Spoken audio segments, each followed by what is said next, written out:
Remorseful Day by Colin Dexter. Read by Kevin Waitley. So I often hook my foot over the side of the mattress. You what? Sort of anchors me to the side of the bed. Double bed. Not unknown, is it, for a married couple? People can share the same bed but not the same thoughts. Old Chinese saying. Still makes me jealous. Do you think I'd like to jump into bed with you? I'd like to think so. What about the other patients? You could draw the curtains. What excuse? You could always take my blood pressure. We know all about your blood pressure. High, very high, especially when I'm around. What time are you off duty? 8:30. What'll you do then? Off home. I suppose I'll just watch a video. We've got lots of videos. You should see some of them, you know, the sex ones. You watch that sort of thing? When I'm in the mood? And even if you aren't in the mood? They soon turn anybody on. All sorts of bizarre things they get up to. How bizarre's bizarre?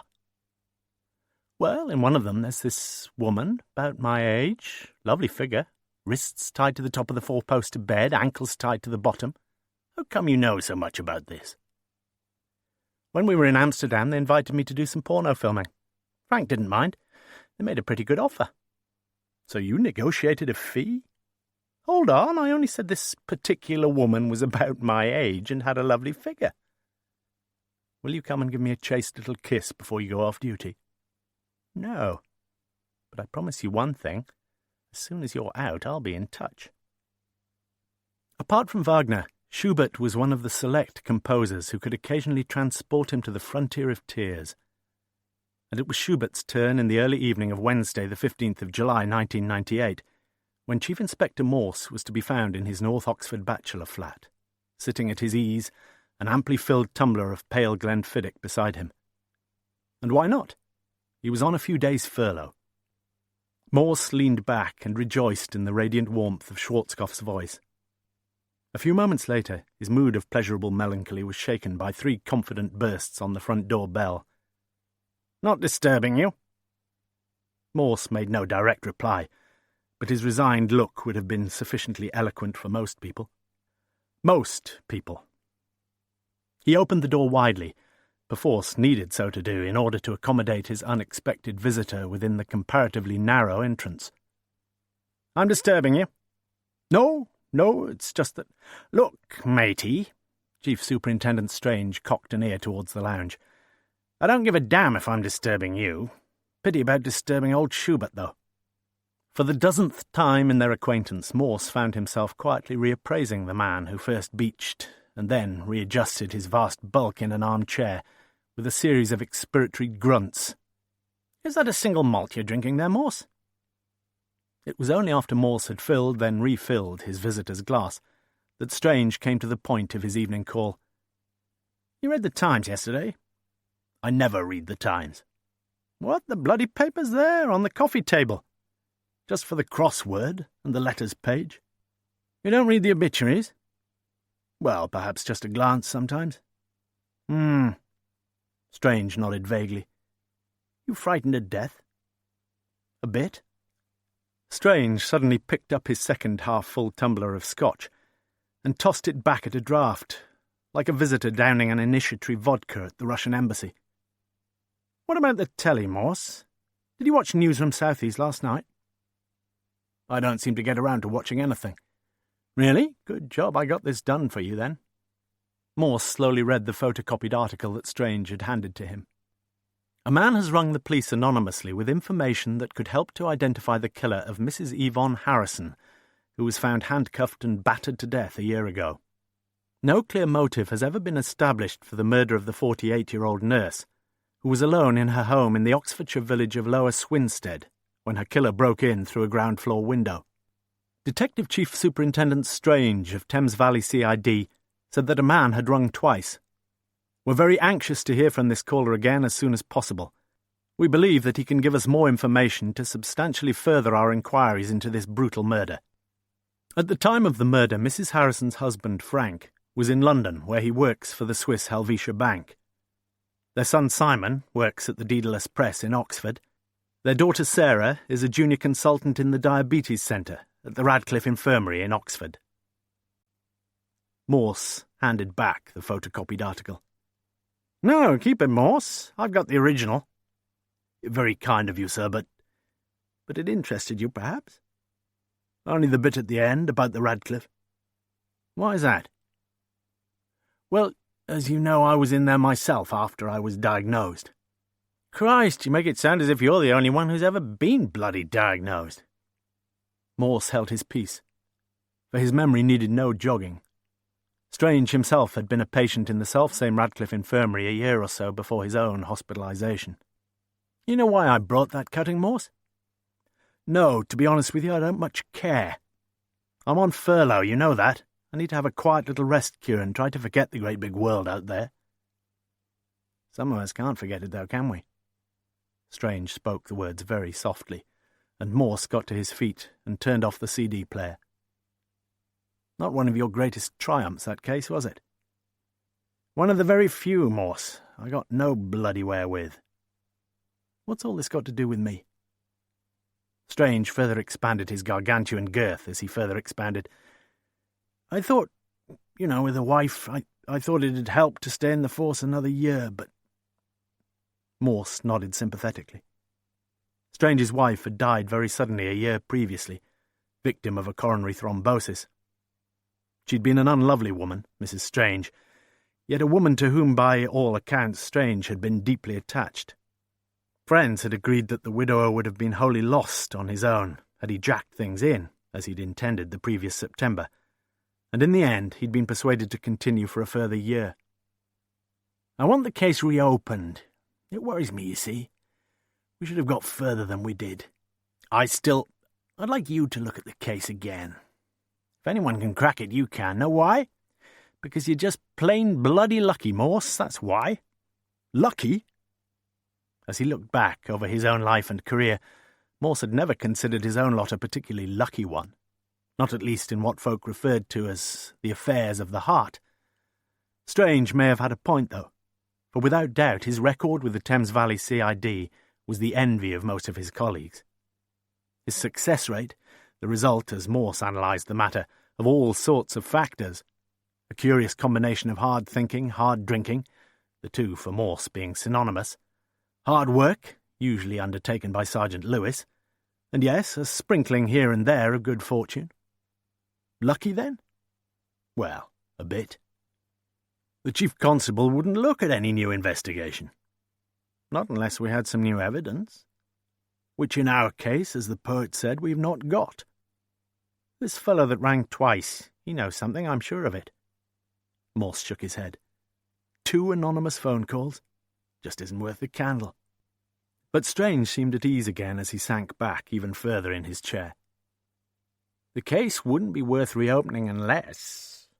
Strange paused for effect, his voice now affable and bland. Unless our caller, identity cloaked in anonymity, Morse, had presented us with some new evidence? The armchair creaked as Strange leaned forward once more, holding out his empty tumbler. Lovely. After refilling the glasses, Morse asked the obvious question. Tell me this, sir. You had 2 DIs on the case originally. 3? God knows how many DCs and PCs. You had all those people on the case. They got nowhere with it. Strange waggled his tumbler in front of him, holding it up towards the light like a judge at the beer festival at Olympia. Just like the colour of my urine specimens at the Radcliffe. Tastes better, though. Listen, I'm not a crossword wizard like you, but I know one thing for sure. If you get stuck over a clue, you leave it. You think of the teenage Bridget Bardot and then you go back to it and eureka. But I was on another case. Morse, I've got to reopen this case. You know why. Try someone else. I want you to think about it. Look. A note of exasperation had crept into Morse's voice. I'm on furlough. I'm sleeping badly. I drink too much. I can't see all that much purpose in life. You'll have me in tears in a minute. I don't want to pull rank on you, Morse, but just remember that I can. Try someone else, sir. Okay, forget what I just said. It's a favour I'm asking, Morse. A personal favour. So you'll at least think about things? Morse nodded weakly, and Strange smiled comfortably. "You'll be pleased about one thing. You'll have Sergeant Lewis along with you. I did have a word with him, and he's read through this as well." "You mean you've already—" Strange thrust a folded sheet of ruled A4 across at Morse, in the process knocking his glass onto the parquet flooring, where it broke into many pieces. "Ah, sorry about that." Morse rose reluctantly to fetch brush and pan from the kitchen. "Could have been worse, though," continued Strange. "Could have been full, eh?" As Morse carefully swept up the slivers of the cut-glass tumbler, he experienced an irrational anger wholly disproportionate to the small accident which had occurred. "Better not have any more scotch, I suppose?" "Not if you're driving, sir." "Which I'm bloody not. I'm being driven. And if I may say so, it's a bit rich expecting me to take lessons in drink driving from you." Morse said nothing as he finally put the sheet aside. It was Strange who spoke. "Perhaps another wee dram?" "Not for me, sir." "That was meant to be the royal wee, Morse." Morse decided that a U-turn was merely a rational readjustment of the previously mistaken course, and he obliged accordingly for both of them. "Is this," Morse pointed to the paper, "what our dutiful duty sergeant transcribed from the phone calls?" "Well, not quite, no." Strange seemed curiously hesitant. "That's what I wrote down as far as we could fix the exact words." Morse interrupted. "Well, no problem, surely. We do record everything that comes into HQ. Some of these recordings are poor quality reception, you know." Morse looked directly across at his superior officer. "Were you at home, sir, when this anonymous caller rang you?" Strange shifted uncomfortably in the chair, finally nodding slowly. "I thought you were ex-directory, sir." "You thought right. The only people who'd know your number would be your close friends, family." "And the people at HQ," added Strange. "What are you suggesting?" Strange's eyes looked shrewdly and steadily up at Morse. "Do you think I should get a tap on my phone?" "Wouldn't do any harm if he rings again." "When he rings again?" "Hoaxer. Sure to be." Morse looked down once more at the notes Strange had made, in his appropriately outsized, spidery handwriting. "Call 1. That Lois Winstead woman knickers up and down like a yo-yo. For starters, you wondered if it was one of the locals, didn't you? Then, for the main course, you wasted most of your time with the husband. Idiots, the lot of you." Line suddenly dead. "Call 2. Want a clue? There's somebody coming out of the clamour in a fortnight. Listen, he's one of your locals, isn't he?" Line suddenly dead. Morse looked up to find himself the object of Strange's steady gaze. Strange struggled to his feet. "My office, Monday morning, first thing. Now get back to your Schubert." Morse closed the front door, and for a few moments stood there motionless, acknowledging with a series of almost imperceptible nods the simple truth about the latest encounter between two men who knew each other well, both for good and ill. Game, set, and match to Strange. Or was it? For there was something about what he had just learned that was perplexing him slightly. It was on Tuesday the 14th, the day before Strange's visit to Morse, that Lewis had presented himself at the Chief Superintendent's office in punctual obedience to the internal phone call. "Something for you, Lewis. Remember the Lois Winstead murder?" "Well, vaguely, yes. I was never really on the case myself, though. We were on another."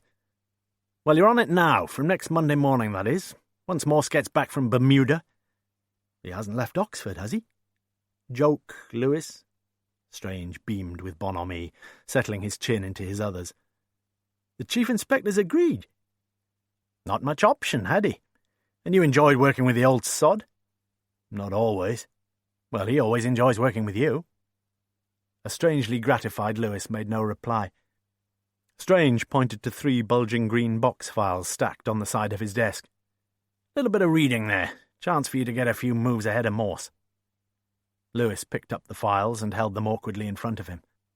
"Oh, I've never been even one move in front of him, sir." "No? Don't you underestimate yourself, Lewis.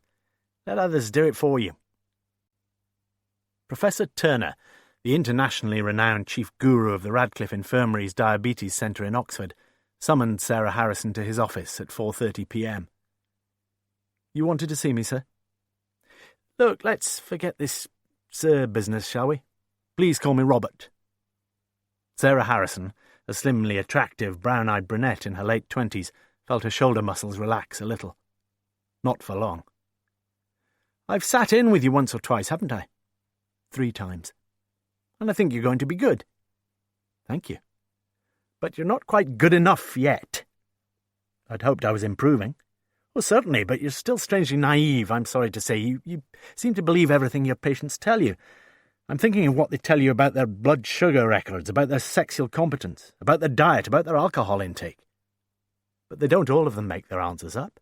Not all of them, no. But there are a good many patients here who are professional liars." Sarah said nothing. Then Turner changed the subject abruptly.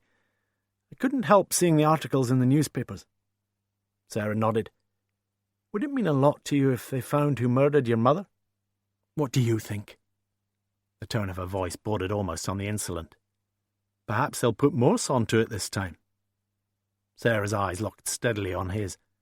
"Morse? You don't know him?" "No." "Heard of him, perhaps?" Turner's eyes grew suddenly shrewd on hers, and she hesitated before answering. "Didn't my mother mention she'd nursed him somewhere?" "Would you like to meet him next time he comes in?" "Pardon?" "You didn't know he was diabetic?" "Well, we've got an awful lot of diabetics here." "Not too many like him, thank the Lord. He informs me that he's devised a carefully calibrated dosage that exactly counterbalances his considerable daily intake of alcohol. Isn't he worried about what he's doing to himself? Why not ask him? I'll put him on your list. Only if you promise to come along to monitor me." "Oh, no, Morse wouldn't like that." "How old is he?" "Too old for you." "Single?" "Gracious, yes, far too independent a spirit for marriage. Anyway, have a good weekend." The two of them, master and pupil, looked at each other over the desk. Before she left, she had something to say. "I almost fully accept your criticisms of my strategy with patients. But I promise that when I see Mr. Morse, I'll try very hard to instill some sort of disciplined regimen into his daily life." Turner said nothing in reply. It was a good thing for her to have the last word. She'd feel so much better when she came to think back on the interview. But he allowed himself a few quietly spoken words after the door had closed behind her. "Oh, lovely lady in pink, there is very, very little chance of a disciplined regimen in Morse's life." Simon Harrison had been a 6-year-old when he'd been the victim of meningitis. He'd been left with irreversible long-term deafness. Thereafter, for Simon, social and academic progress had been seriously curtailed and compromised. But Simon was a fighter, and he'd tried hard to make the best of things. Tried so hard to master the skill of lip-reading. Few people in Simon's life had been overly sympathetic, except his mother, perhaps. On leaving school, Simon had applied to the Daedalus Press in North Oxford for the post of apprentice proofreader, and had been successful, largely because of the employer's legal obligation to appoint a percentage of semi-disabled applicants. Yet he was proving to be surprisingly competent, accurate, careful, and neat. On the morning of Friday, the 17th of July, he found on his desk a photocopied extract from some unspecified tabloid, which he read through with keen attention. New clue to old murder. Information received by Thames Valley Police seems likely to prompt renewed inquiries into the bizarre murder of Mrs. Yvonne Harrison just over a year ago. Residents of the small hamlet of Lower Swinstead in Oxfordshire are bracing themselves for a fresh upsurge of media interest in the ghastly murder of their former neighbour. The London offices of the Swiss Helvetia Bank are tucked away discreetly just behind Sloane Square. Just after 4 p.m. on Friday the 17th of July, a smartly suited man in his late 40s waved farewell to the uniformed guard at the security desk and walked out into the sunshine of a glorious summer's day. Traffic was already heavy, but that was of no concern to Frank Harrison, one of 6 portfolio and investment managers of SHB London. His company flat was only a few minutes' walk away in Pavilion Road. He stopped outside Sloane Square Underground station and bought a copy of the Evening Standard. Flicking through the sheets, almost immediately finding the only item that appeared to interest him, then swiftly scanning the brief article before depositing the paper in the nearest litter bin. It had been the previous day, Thursday, when after collecting her boss's mail, Barbara Dean had walked along the corridor looking with particular attention at the envelope addressed with a scarlet felt pen, in outsize capital letters, to Strange, Super, Police Kidlington, Oxford. The envelope was always going to be noticed by whomsoever. It was like someone entering a lucky dip postal competition, with multicoloured sketches adorning the periphery of the envelope. What would her boss make of it? Barbara enjoyed working as the personal secretary of Chief Superintendent Strange, and she was very sad that he would be leaving at the end of the summer. Strange by name, strange by nature. That's what she often said when friends had asked about him. He was a heavyweight in every sense of the word, yet there were times when he handled things with a lightness of touch which was as pleasing as it was unexpected. Barbara tapped the customary twice on his office door and entered. "Probably some nutter," growled Strange as he slipped a paper knife inside the top of the envelope and unfolded the single thin sheet of paper contained therein, and for a while frowned mightily, then smiled. "Have a look at that, Babs." Barbara Dean read the undated letter, typed on a patently antiquated machine. "You got it wrong when you didn't look a bit longer in the village, Mrs. Strange. So you want some help? So there's a fella due out of Bullingdon. Friday next week, 24th, OK? Watch him carefully. The Ringer." "Well?" "I'm not in the crime squad, sir." "What do you think the Ringer is?" "Ringer? One who rings, isn't it? Chap who's been ringing us up, like as not. Does the postmark help?" "Oxford. Not that that means anything. Could have been posted anywhere in our patch of the Cotswolds." "Go and fetch Sergeant Dixon." "Know where he is?" "Give you 3 guesses." "In the canteen? Eating a doughnut?" "I'll go and find him." Sergeant Dixon was not so corpulent as Chief Superintendent Strange, but there was not all that much in it, and the pair of them would have made uncomfortable co-passengers in economy-class seating on an airline. Plenty of room, though, as Dixon drove out alone to Carterton in a marked police car. He'd arranged a meeting with the manager of the sorting office there. "Any way a particular letter can be traced to a particular postbox?" Dixon asked. "No, none." "Traced to a particular village?" "No." Dixon was not an officer of any great intellectual capacity.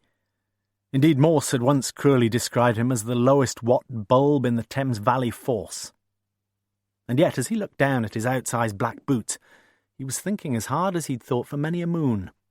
When finally he drove back to Oxford, Sergeant Dixon was feeling rather pleased with himself. It was Monday, the 20th of July, 1998. Detective Sergeant Lewis was looking forward to the day. He'd known that working with Morse was never going to be easy, but he couldn't disguise the fact that his own service in the Thames Valley CID had been enriched immeasurably because of his close association over so many years now with his curmudgeonly, miserly, oddly vulnerable chief. And now there was the prospect of another case, a big, fat, juicy puzzle, like the first page of an Agatha Christie novel. Most conscientiously, therefore, Lewis had read through as much of the archive material as he could profitably assimilate. From the very start, as Lewis learned, several theories, including, of course, burglary, had been entertained, although none of such theories had made anywhere near complete sense. There'd been no observable signs of any struggle, for example, and although Yvonne Harrison was found naked, handcuffed and gagged, she'd apparently not been raped or tortured. In addition, it appeared most unlikely that she'd been forcibly stripped of the clothes she'd been wearing, since the skimpy lace bra, the equally skimpy lace knickers, the black blouse, and the minimal white skirt were found neatly folded beside her bed. Such considerations had led the police to speculate on the likelihood of the murderer being well known to Mrs. Harrison, and indeed to speculate on the possibility of the murderer living in the immediate and very circumscribed vicinity, and of being rather too well known to Mrs. Harrison. Her husband was away from home a good deal, and few of the strangely uncooperative villagers would have been too surprised, it seemed, if his wife conveniently forgot her marriage vows occasionally. Once Mr. Frank Harrison, with a very solid, if very unusual alibi, had been eliminated from the inquiries, painstakingly strenuous investigations had produced no sustainable line of positive inquiry. As he pulled off right into Thames Valley Police HQ, Lewis was smiling quietly to himself. Morse would very soon have established some sustainable line of positive inquiry, even if it was a wrong line. So what? Morse was very often wrong at the start. Morse was almost always right at the finish. The following is an extract from the Times, Monday the 20th of July 1998.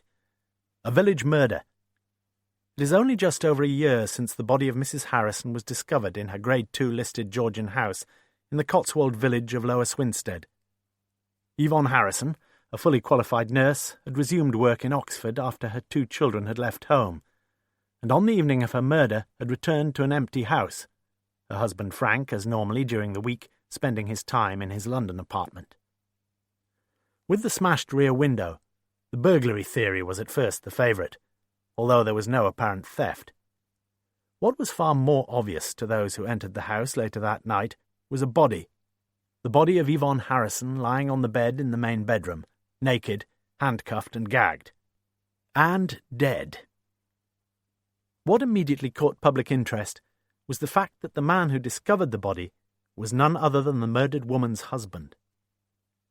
A somewhat delayed post-mortem established that Yvonne Harrison had probably been murdered by some sort of tubular metal rod 2 or 3 hours before her body was discovered, at 11:20 p.m. A local builder, Mr. John Barron, had rung Mrs. Harrison at 9 p.m, on the dot, as instructed, but he'd heard only the engaged signal. At about 9:30 p.m. he'd rung again, but although he had persisted, there had been no reply. At just after 9 p.m, Yvonne's husband picked up his phone in Pavilion Road, London, to hear a man's voice informing him that his wife was in trouble and that he ought to get out there immediately.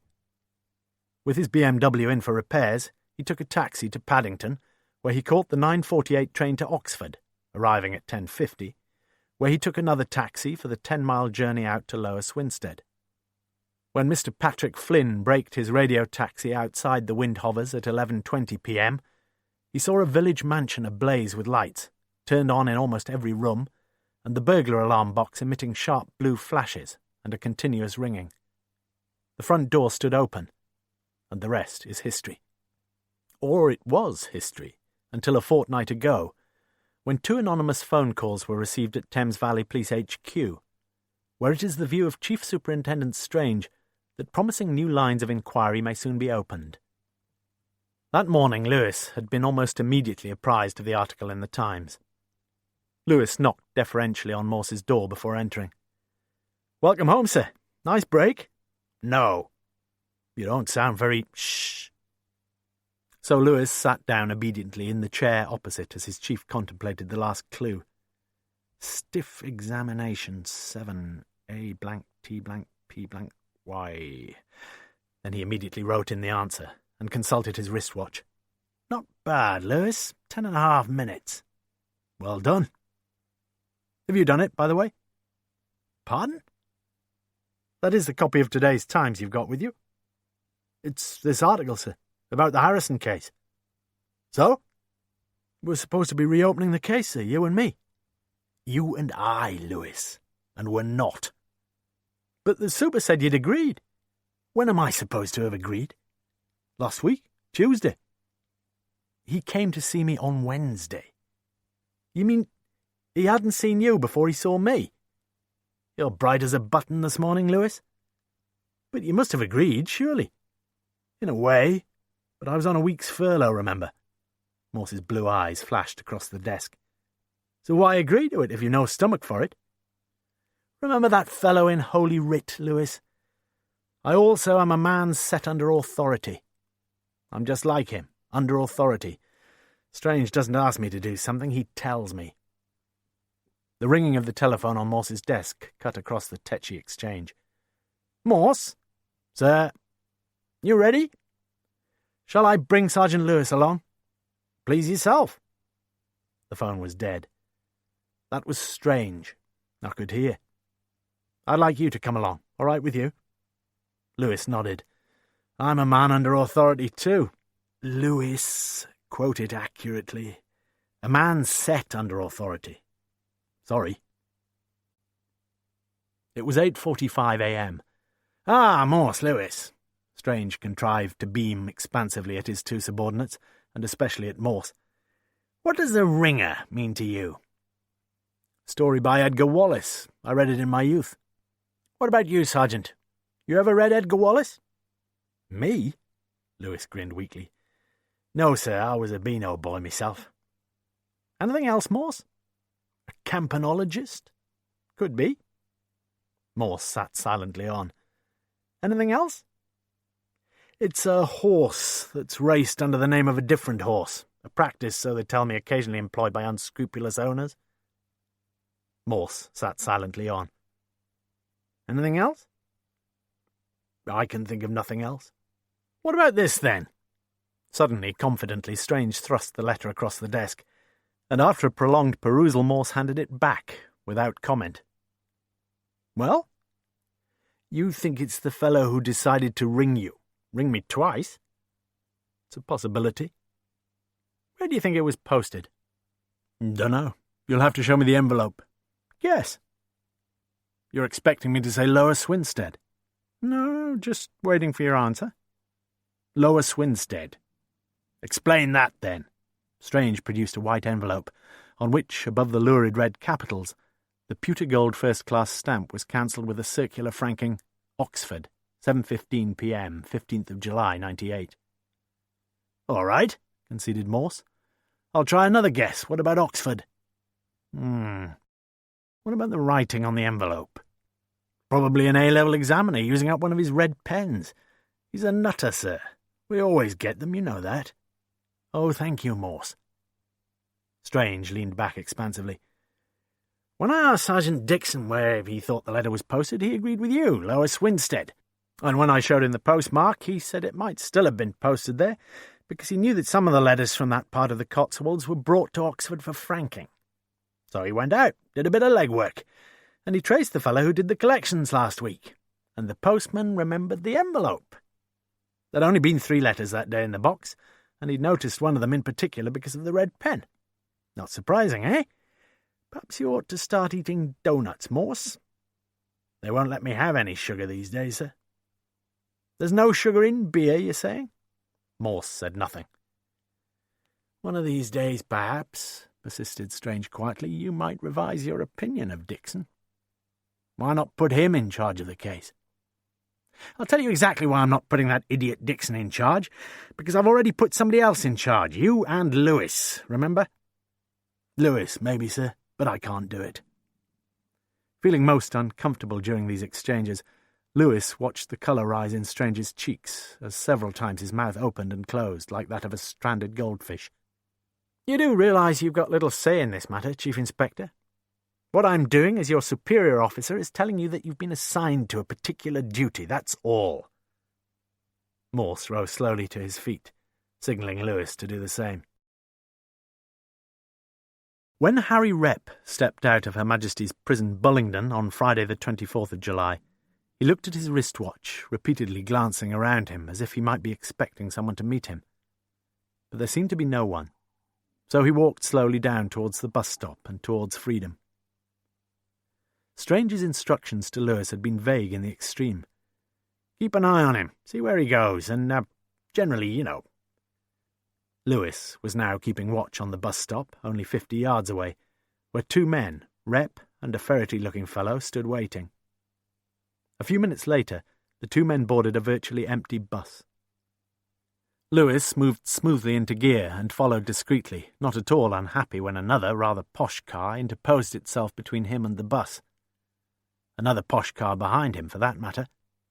The bus made no stop whatsoever until reaching Bicester, where the ferret straightway alighted, and where Rep, the immediate quarry, walked up the line of bus shelters to the 27, Oxford Direct Bay, promptly boarding the bus already standing there. Lewis, knowing there would be a full 10-minute wait before departure, left his car and walked quickly to Sheep Street, where he bought the Mirror. The bus was still there, filling up quite quickly as he got back into his car. At 10:10 a.m, the 27 pulled out of the bus station and headed towards Oxford. And again Lewis was fortunate, for no one had got off the bus along the route until the upper reaches of the Banbury Road. Easy. Driving at a safe distance behind the bus, Lewis had ample opportunity for reflecting once more on the slightly disturbing developments of the previous few days. Could it be perhaps that Morse had some reason for keeping his head above the turbid waters, still swirling around the unsolved murder of Yvonne Harrison? Some personal reason, say? Some connection? Lewis was thinking the unthinkable, with the murdered woman herself. At the Martyrs' Memorial, the majority of the passengers alighted, but not Rep. At the Gloucester Green terminus, the last few passengers alighted, but not Rep. The 27 bus was now empty. "Can you spare a minute, sir?" "Sit down, Lewis." Seated opposite Morse, Lewis said his piece. "You're in a bit of a mess," said Morse at the end of the sorry story. "Well, that's not much help, is it?" There was a brief silence before Morse continued. "The main concern is what's happened to your man Rep, agreed?" Lewis nodded joylessly. "Well, at this very second he's probably got his bottom on the top sheet with that common-law missus of his, Debbie Richardson. She picked him up somewhere, that's for certain. Except she doesn't drive a car. All right, she arranged for somebody else to pick him up. And why did he ask for a trial warrant, then?" Morse looked less than happy. "He got on the bus at Bicester, and while he was sitting there somebody saw him and tapped on the window and offered him a lift to Oxford." Lewis considered what he'd just heard. "It must have been somebody unexpected, sir. Like I say, he'd asked for a warrant." "You're right, yes. Either unexpected, or not really expected. Perhaps not really welcome, either," added Morse slowly, as though for the first time that morning his brain was possibly engaged in some serious thinking. Lewis looked the troubled man he was. "I just can't see how—" Morse's question was quietly spoken. "You remember that car? The one you said somehow squeezed in between you and the bus from Bullingdon? Dark colour. Black, I think. Pretty recent reg. One person in it, man, I think. Not very observant. I was looking at the bus all the time, for God's sake. Anyway, what do I tell the super? Cut your losses, tell him the truth. He'll tear me apart." But as he rose to his feet, "Hold your horses." Morse looked at his wristwatch. "It may just be that I can help you." Lewis's eyebrows lifted a little as Morse continued. "You promised to buy me a couple of drinks, and I'll give you the registration number of the car that followed you from Bullingdon to Bicester." "No kidding? First things first, though. They've already been open 5 minutes." Deborah Richardson had been watching from the front room window on and off from 10:30 a.m. Where was he? At 12:50 p.m, she left her vigil for the kitchen, where she felt the neck of the champagne bottle standing beside 2 glasses on the table there, then put it back in the fridge. It was £8.99 from the supermarket. Money. God, how important that was in life. They had enough money. What's more, money temporarily held in her own name, but that was Harry's money, and she would never dare to touch more of it than the reasonably generous allowance he'd authorised. At 1:15 p.m, she rang Bullingdon Prison, learning that Harry Rep had left on schedule that morning with a bus warrant for Oxford. Then she noticed a car pulling up outside, and a man she'd never seen before getting out of it and walking towards her up the narrow front path. Already an hour or so before driving out to see Debbie Richardson, it had been an unusual morning for Sergeant Lewis. Morse had insisted on buying the second round at the Woodstock Arms, albeit one consisting only of 1 pint of Morrell's best bitter for himself, since as yet Lewis was only halfway down his obligatory orange juice. "Do you really mean it, about the car number, sir? You say the car was darkish, newish, toppish range? Black, R-Reg, 20 thou? And how many people in that car of yours? 1, 2, 3? "Certainly 1, sir." "We'll make a detective of you yet," mumbled Morse, leaning forward as he buried his nose in the froth. "You know, it was a bit like one of those cars going off on a family holiday." "No." "Well, you know." For Christ's sake, stop saying you know. Well, you've got things packed everywhere, haven't you? Bags all piled up, so you can hardly see out the back window. What sort of bags? Black bags. You think he was off to the rubbish dump? Could have been. Where's the biggest rubbish dump in Oxfordshire? Lewis's face had brightened. Redbridge. People go there from all over the county. If only you'd concentrated on that car, Lewis, and forgotten all about the bus.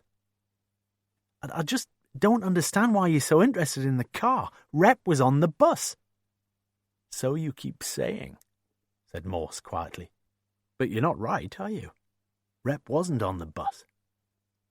Not when he got to Oxford, no. You lost him.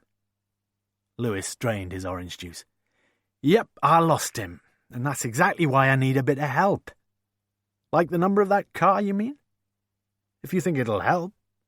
Morse took out his pen and pushed his empty glass across the table. You're round, and pass me your notebook. A minute later, Lewis stared down at Morse's small, neat handwriting. R456LJB. And incredulity vied with amazement in his face as Morse continued quietly. You know, you weren't your usual sharp self this morning, were you? You failed to observe the car behind you. You don't mean... I do mean, yes. I was right behind you this morning. I don't understand. Easy, really. I thought it wouldn't be a bad idea to keep an eye on our Mr. Rep, just like Strange did. So I came out in an unmarked car and took a flask of coffee. Yes, coffee, Lewis. And the rest is history. Lewis reflected on this extraordinary new development, then slowly formulated his thoughts aloud. You saw the car in front of me. You saw who it was in it, and what was in it. Black plastic bags, yes, you were right. And you saw the registration number. Only just. You know, I'll have to see an optician soon. You told me off for saying you know, snapped Lewis. Morse curled his right hand lovingly around his beer glass. Sometimes you don't fully appreciate my help, you know. Lewis let it go. And you knew the car went into Bicester, to the bus station. You knew it all the time. Yes. So when I went in to get a paper, you saw Rep get out of the bus and get into the car. You just left me to go on a wild goose chase after the bus. Well, thank you very much. For a while, Morse was silent. Then, how many times have I been to the gents this morning? Twice since you've been here. 6 times in all, Lewis. And the reason for such embarrassingly frequent retirements is those diuretic pills they've put me on. The light slowly dawned, and Sergeant Lewis suddenly looked a happy man. The thermos, sir. Morse nodded. So when you got to Bicester bus station, you were dying for a leak, and when you came out, the car was gone, right? Reluctantly, Morse nodded once more. A gleeful Lewis looked as if he'd won the lottery. You really should have kept your eyes on that car, sir. You mean the black R-Reg Peugeot, Lewis? And the owner? Some insurance broker in Gerrard's Cross reported it missing 2 days ago. Unlike the man who had called upon her the previous evening, he held up his ID for several seconds in front of her face. Deborah Richardson? Yeah? Sergeant Lewis, Thames Valley CID. He's not here yet. It was Harry you wanted. Can I come in? Be my guest. As she sat opposite him at the formica-topped table, she lit a cigarette and smiled rather nervously. He's okay, isn't he? I'm sure he is, yes. It's just, well, I was expecting him a bit before now. You didn't arrange to meet him at the prison? No. We've got a car in the garage, but I never got on too well with driving. Perhaps one of his mates. Dunno, really. Expect so. Just said he'd be here as soon as he could. Lewis looked at his watch, surprised how quickly the latter part of the morning had sped by. Only 1:30. So why have you called then, Sergeant? Lewis played his less than promising hand with some care. It's just that we've received some information that Harry might have... Well, there might be some slight connection between him and the murder of Mrs. Harrison. Harry never had nothing to do with that murder. You obviously remember the case. Of course I do. Biggest thing that ever happened round here. So, as far as you know, Harry had nothing... Course he hadn't. You see, all I'm saying is that Harry's a burglar. Was a burglar. And there was some evidence that there could have been a burglary that night that might have gone a bit wrong, perhaps. What, her lying on the bed there with her legs wide open? Funny bloody burglary. How did you know that? Common knowledge, wasn't it? Where did you hear it? Pub, I should think. The Maiden's Arms. Shouldn't be surprised. Everybody talks about everything there, Tom Biffin, the landlord, specially. Lewis changed tack. You saw Harry pretty regularly while he was inside? Once a week, usually. When did you last see him? Week ago. Could he give you anything to take out? Well, nothing he shouldn't. We all sat at tables, and they were watching us all the time, all the screws. But Lewis knew that it was all a little too pat, this easy interchange. Things got in and things got out. Every prison was the same, and everybody knew it, including this woman. And for the first time Lewis sensed that Strange was probably right. That the letter received by Thames Valley Police had been written by Harry Rep at Bullingdon Prison, handed to one of his visitors, and posted somewhere outside, at Lower Swinstead, say, for whatever reason. But as yet Lewis couldn't identify such a reason. Did Harry ever ask you to take anything out of the prison? What had he got in there to take out? Letters, perhaps, suggested Lewis, surprised with the firm tone of his own voice. You see, I know you posted a letter at Lower Swinstead. Harry'd asked you to post it there because he thought that it would be postmarked from there. For the first time in the interview, Debbie Richardson seemed unsure of herself, and Lewis pressed home his perceptible advantages. How did he get to Lower Swinstead, by the way? Only 3 or 4 miles? You walked? No, I drove. She stopped herself. But the words, in Homeric phrase, had escaped the barrier of her teeth. Mrs. Richardson, didn't you say you couldn't drive? Lied to you, didn't I? Why? Why lie to me? I get used to it, that's why. She leaned forward across the table.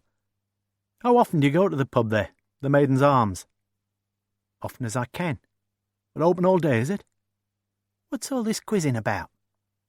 Just that my boss'll be interested, that's all. You're all alike, you bloody coppers. It seemed a strange reply, and Lewis looked puzzled. Pardon? What you just asked me about the pub being open all day. Exactly what the other fellow asked. What other fellow? Can't remember his name. When was this? Last night. Asked me out for a drink, didn't he? Had a lovely car, he did. A maroon-coloured Jag.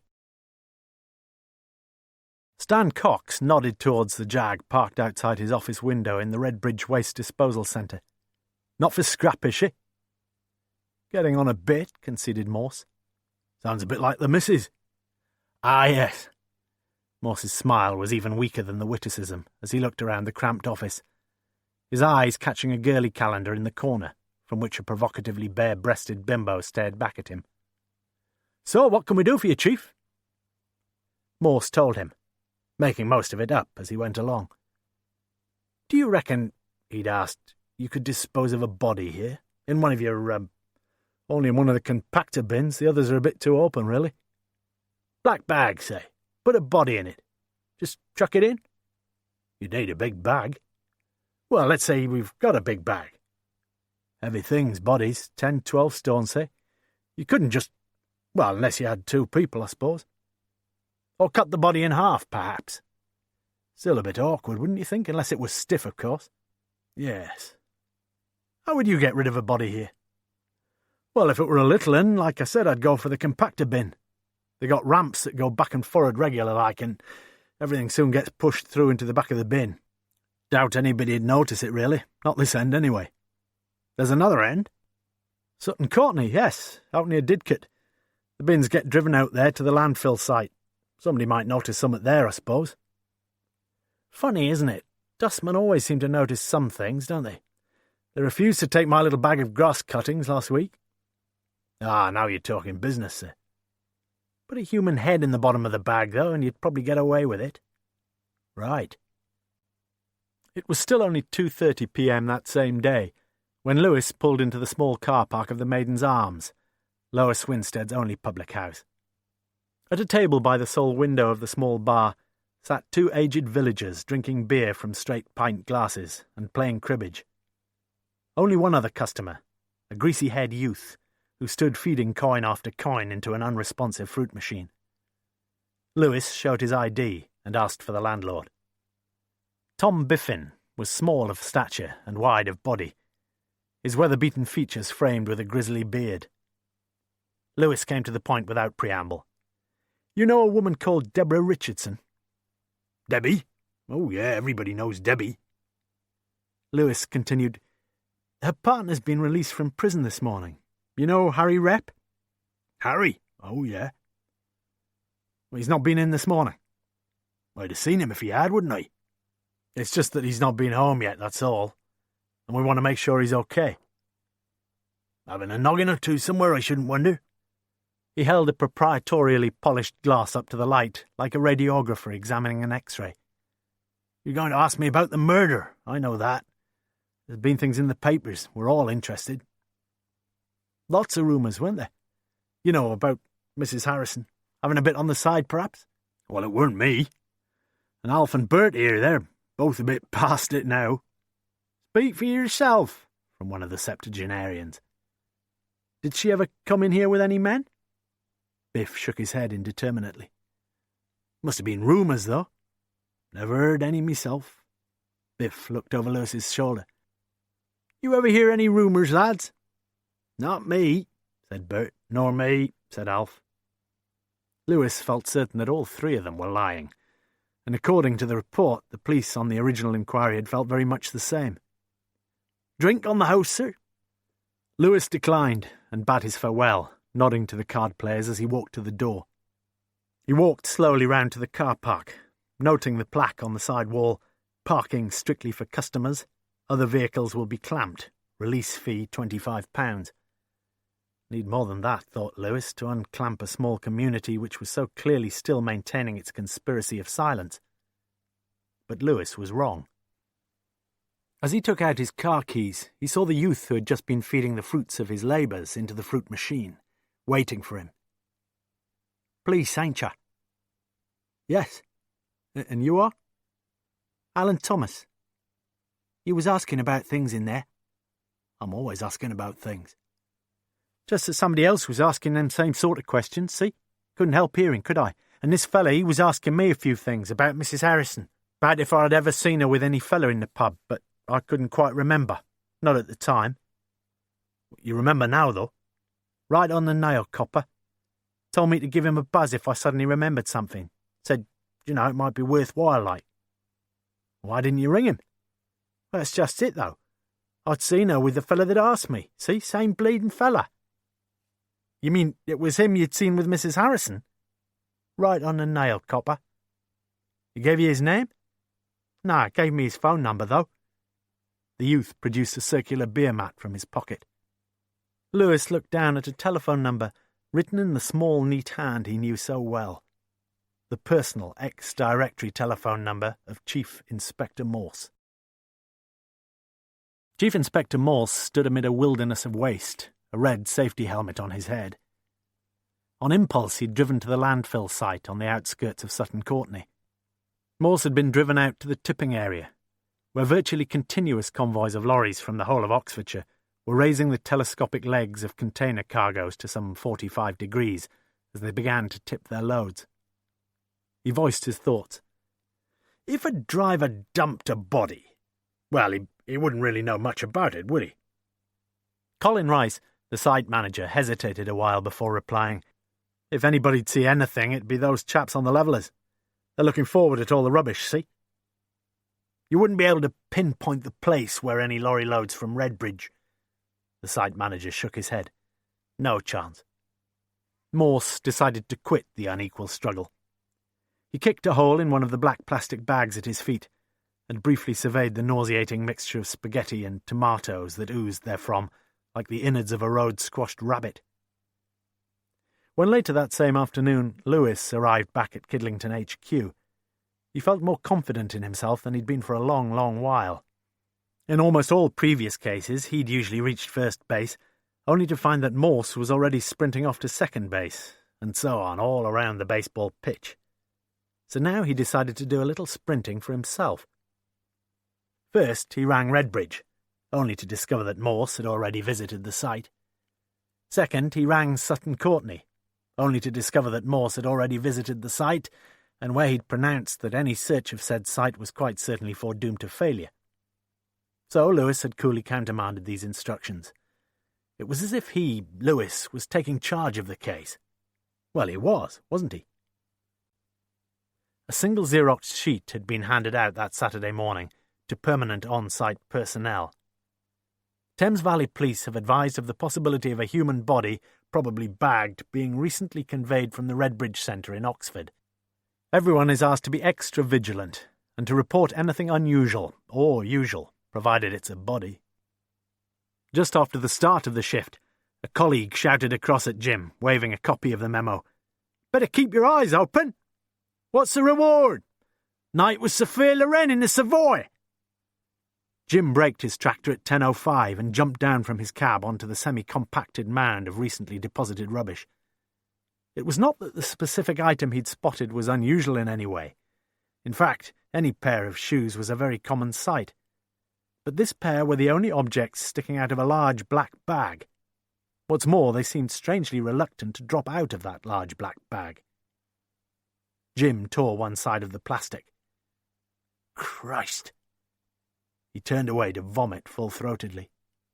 Had he been dining with Miss Loren at the Savoy, this would have caused considerable consternation. Not here, though. "Spare a few minutes, sir?" "Come in, Lewis, sit down." Lewis did so and took a deep breath. "I've been following you, sir." Morse looked across at his sergeant uncomprehendingly. "You were at Debbie Richardson's house before me. You were at the Maiden's Arms before me. You were out at Sutton Courtenay before me. You've been one move ahead of me all the time." "Only one?" "You will be taking on the case, won't you?" "Next question." "You're getting people's backs up here, you know that." "Nothing new about that." "But surely—" "Listen." Unblinking blue eyes glared across the desk. "I am not taking on the Harrison case." "Well, do you mind me asking if you've got any personal interest in all of this?" "Nil." If there had been a quick flicker of unease in Morse's eyes, it was as quickly gone. "But you know a lot about it, don't you? So you must have some idea about what happened on the night she was murdered." "Ideas, plural." "What do you think happened that night?" "Not much argument about that, is there?" "You'd agree with this, then?" Lewis produced a sheet of A4, on which he'd typed a timetable for the day of the murder. Morse glanced at the sheet in perfunctory fashion and said nothing. "Pretty well everything there's confirmed," Lewis asserted. "Phone calls checked out." "Nonsense. The builder? First time the number's engaged, second time nobody answers. How the hell do you check that?" "Well, you can't check absolutely everything." "What about the husband? Odd sort of call, wasn't it? Drop whatever you're doing and get here double quick." "So who was it who rang him?" "Well, that's what I'm asking you, sir." "Did we check the phone records of the suspects?" "What suspect?" "The two children." "Well, they weren't suspects. And if they were, why shouldn't they ring their dad occasionally?" "But what is essential, Lewis, is usually invisible to the outward eye." "Which doesn't help me much, does it?" "All right, get back to your facts." "She was burgled. At some point that evening, the back patio window was smashed, and he was probably disturbed." "The alarm was ringing when Harrison got there, wasn't it? 11:20. Lewis nodded. 2 hours or so after she was murdered. "And the alarm would cut out automatically after 20 minutes ringing?" "Yes." "So?" "Well, I dunno, sir. But it seems we didn't discount the theory that the murderer might have set it off himself." "You mean 2 hours later?" "I don't know what I mean." "Pretty little puzzle." "You've usually got some theory of your own." Morse smiled amiably. "The obvious one. Mrs. H. surprised a burglar, and the burglar panicked and murdered her. Or perhaps—" The smile had faded. "Perhaps she was entertaining one of her lovers that night, and things went sadly wrong." "Maybe a bit of both, sir." Say she was in bed with some fella when she heard the window being smashed in, and could well be. Lewis shook his head slowly. Naked, gagged, handcuffed. Yes, agreed Morse. Don't forget the handcuffs. Not much good remembering them either. No, I recall they were, not to be found later on. Not the only things that went missing, were they? There was a file of personal letters. I doubt they'd ever have been much help. If only we knew who rang Frank Harrison in London that night. One of his children. The builder, the burglar, the lover, the candlestick maker. I'm like you, I don't know. But unlike you, I'm not concerned with the case. Lewis looked shrewdly into Morse's face. You're interested, though, I think. Morse got to his feet. Just give me a lift down to Oddbins. I'm out of Glenfiddich. The phone rang as they were leaving. Morse? Strange's unmistakable voice. Sir? Listen to this. Not me, sir. It just so happens that Sergeant Lewis... Morse walked out into the corridor and along to the gentleman's loo. On his return, the telephone conversation had concluded. They found a body out at Sutton Courtenay? Just like I said. No, sir. You told the people there not to worry any more. It was me who told them to keep looking. Well done. You were right and I was wrong. I thought Rep was due for his comeuppance. Suddenly he gave his chest a vigorous massage with his right hand. OK, sir.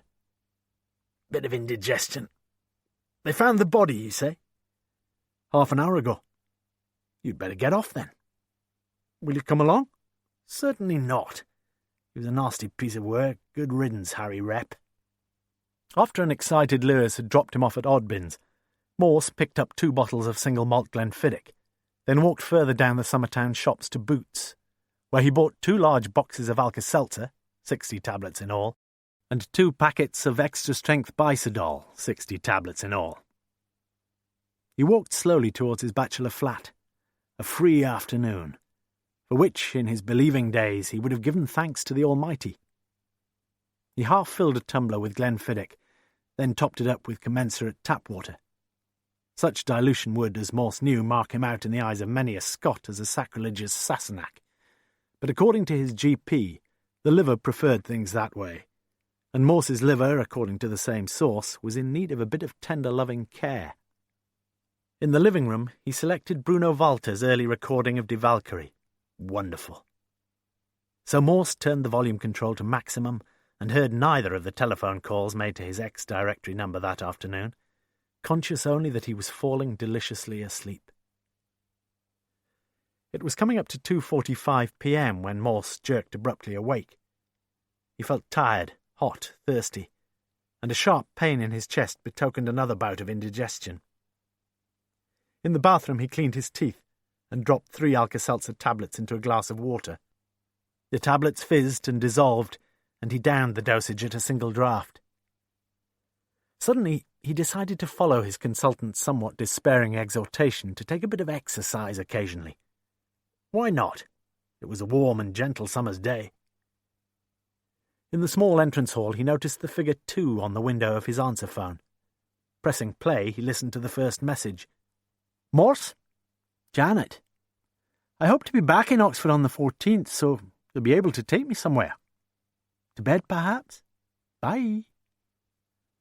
Morse smiled happily to himself. He would ring immediately. But the second message had followed without a pause, and he was destined not to ring Sister McQueen that afternoon. Sir, Lewis here. 1:30, Nelly. I'm out at Sutton Courtenay. Please come along as soon as you can before we move the body. You see, sir, it isn't the body of Harry Rep.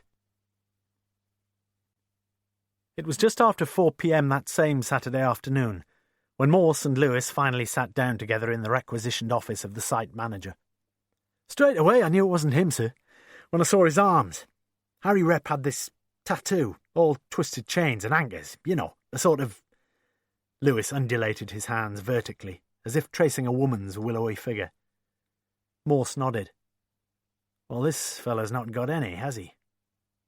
At which Eddie Andrews, the socko, knocked on the door and entered the office and addressed himself to Morse. Safe, I reckon, to move him now. Dr. Hobson says there's not much else she can do here. Morse shrugged. You'd better ask Sergeant Lewis. He's in charge. And Lewis rose to the occasion. Yes, move him, thank you. As he was about to leave, the office door burst open to admit a florid-faced Chief Superintendent Strange.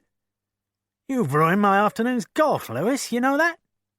But before Lewis could respond in any way, Strange was addressing Morse in considerably sharper tones. And how exactly do you come to be here? Same as you, really, sir. Ruined my day, too. I was just indulging in a lot of Scottish whisky by the smell of it. When Lewis here rang and asked me to come along. Well, he's been a faithful soul most of the time, so you just came along as a sort of personal favour. That's about it. Andrews sidled silently from the room. Well, let me tell you one thing, matey. You won't be staying on as a personal favour. You'll be staying on because you're in charge of this case. You may have had some excuse as far as the Harrison case was concerned, but you've no bloody excuse now. The chief's on furlough, interposed a brave Lewis. Shut up, Lewis. So that's settled, Morse. All you've got to do is sober up and put your thinking cap on. I usually think better when... But Morse's disquisition on his personal style of ratiocination was cut short by a further knock, with Dr. Hobson's pretty head appearing round the door. Come in, growled Strange, his jowls still wobbling. We've got him outside, and Andrews says it's okay if... Who is he? Asked Strange. Don't know. No wallet, no cards. He's pretty easily recognisable, though. Oh, yes, his face is fine. It's his stomach that's all a gory mess, where the knife or whatever it was went in. At least we've got a good mug shot of him, then. Probably identify him straight away. I got this from his trouser pocket. Strange looked down at a white cardholder's copy receipt from the odd bins of Banbury Road, itemising the purchase of a crate of Guinness. There we are, Lewis. Shouldn't be too difficult, should it? He handed over the receipt. Unless you managed to lose that, of course. It was a hurtful dig, but the patient Lewis sought to put a finger on the fairly obvious. Not much chance this afternoon, sir. Saturday. The banks will all be shut. What? For Christ's sake, man, we've put someone on the moon, remember? It was Morse who made his brief, though extraordinarily significant contribution to the afternoon's developments. Sir, I think you ought to have a look at him. I don't like dead bodies any more than you do, Morse. I think it's quite possible you'll recognise him. Chief Superintendent Strange had looked at the bloodless face of a murdered man, and his erstwhile ruddy cheeks had paled to chalky white. Bloody hell, I knew him, Morse. I interviewed him twice in the Harrison murder inquiry. Most impatiently, had P.C. Kershaw been waiting for his passenger to emerge from the closeted consultations. He opened the passenger door as Morse approached. It's all right, Kershaw. Sergeant Lewis will be taking me back to Oxford. I mean you can bugger off, yes. Lewis was grinning wryly as he pushed the police car into first gear. You never treated even me as bad as that. Cocky young sod, university graduate, God help us. Morse picked up the single cassette that lay in the tray beside the gear lever and inserted it into the player. Just find out who usually drives this car, Lewis. He's a man after my own heart. For a moment it seemed that Lewis was going to speak, but clearly he thought better of it and merely listened with considerable enjoyment himself to the prelude to Wagner's Parsifal. Turn off here, Lewis. Next exit's best, sir. Avoid the city traffic that way. Turn off here. So Lewis turned off there, driving sedately now, and duly stopped as bidden on the double yellows beneath the canopy of the Randolph. Lewis was still in brave mood. Like the super said, don't you think you ought... Think? I can't think unless I'm given the chance to think. You don't imagine I drink just for the pleasure of it, do you? Lewis hesitated a while over his orange juice. You ready to tell me how you knew it was Paddy Flynn? I didn't really know. I always wondered about him a bit. Key witness, agreed. Picked up Frank Harrison from the railway station, then parked outside the house just when the burglar alarm was ringing. Lewis nodded. Only person to give Harrison a convincing alibi. It was Morse's turn to nod. That's why Strange interviewed him. But you're still not telling me how you guessed it was him. I remember thinking I'd have put an each-way bet on some of the outsiders in the race, the builder, or the landlord at the Maiden's Arms, or the taxi driver. Why him, though? Put yourself in his position. You pick up your fare outside the station and drive him out to Lower Swinstead. And there you're asked if you want to earn a lot, of extra money. Fella says he's going into the house, his house anyway, and the burglar alarm is going to ring. But the key point is that Flynn never fully realised how vital his testimony was going to be. Are you making it all up? Yes. Then Flynn starts to read a few press reports, and pretty soon he realises he's sold himself stupidly cheap. Are you saying he's been trying to blackmail Frank Harrison? Morse drained his pint. Could be, yes. Morse contemplated an empty glass. Is it your round or mine, by the way? Yours. Morse consulted his wristwatch. Good gracious me. Time you drove me home. I need a shot of insulin, Lewis. Lewis pulled up outside Morse's flat. Don't ring me tonight, not unless anything dramatic happens. You mean... Lewis's heart rose within him. You are going to take on the case? Morse nodded. As Lewis drove up to HQ, one particular thought was troubling him, as it often had. The marked inferiority of his own mental processes compared with those of the man he had just left. So frequently in previous cases had Morse led him along, and by prompting the right questions evinced the right sort of answers. So in his office that early evening, Lewis visualised himself seated opposite Morse. You've got to find the car, haven't you? What, the car that dumped the body? Where would you have driven that car? I don't know. You know the Cheston story I've often mentioned? Remind me. Where do you hide a leaf? Ah, yes, in the forest. Where do you hide a corpse? On the battlefield. And where do you hide a car? In a car park. If you'd committed a murder near Oxford, what would you want to do above all? Get the hell out of the place. How? You haven't got a car now, have you? Bus? Train? Where's the bus station? Gloucester Green. Isn't there a car park opposite? Yes. When Lewis had tracked down the duty sergeant at the Gloucester Green car park, it was only to find a chap from HQ had already rung about a stolen car. And bingo, it was there. He must have given his name, asked Lewis. Moss, I think it was. Lewis nodded with quiet resignation. Barry Edwards was another of the SOCO personnel called out that busy Saturday to the Gloucester Green car park. Chief Inspector Morse nodded briefly as Lewis introduced him to the youngest member of the team. Hello, Edwards. He'd said nothing more, now surveying the scene with a somewhat melancholy eye while the SOCO team began to put on their green boiler suits and overboots. Morse looked at the car for some lingering while, the car he'd followed when Harry Rep had turned his back on Bullingdon. Bill Flowers was standing beside him. All yours, pronounced Morse. Car's locked. Any of your lads here ever a juvenile car thief? I know someone who was. Where's he live? Silverstone. Morse turned to Lewis. Give Johnson a ring. You know his number? Saturday afternoon. He'll be in the Summertown bookies. It's long gone afternoon, sir. He'll be in the dewdrop if he's won a few quid. Get me a mobile, snapped Morse. Edwards watched as Morse turned his back on his colleagues, tapped out a number, and spoke sotto voce into the mouthpiece for a while.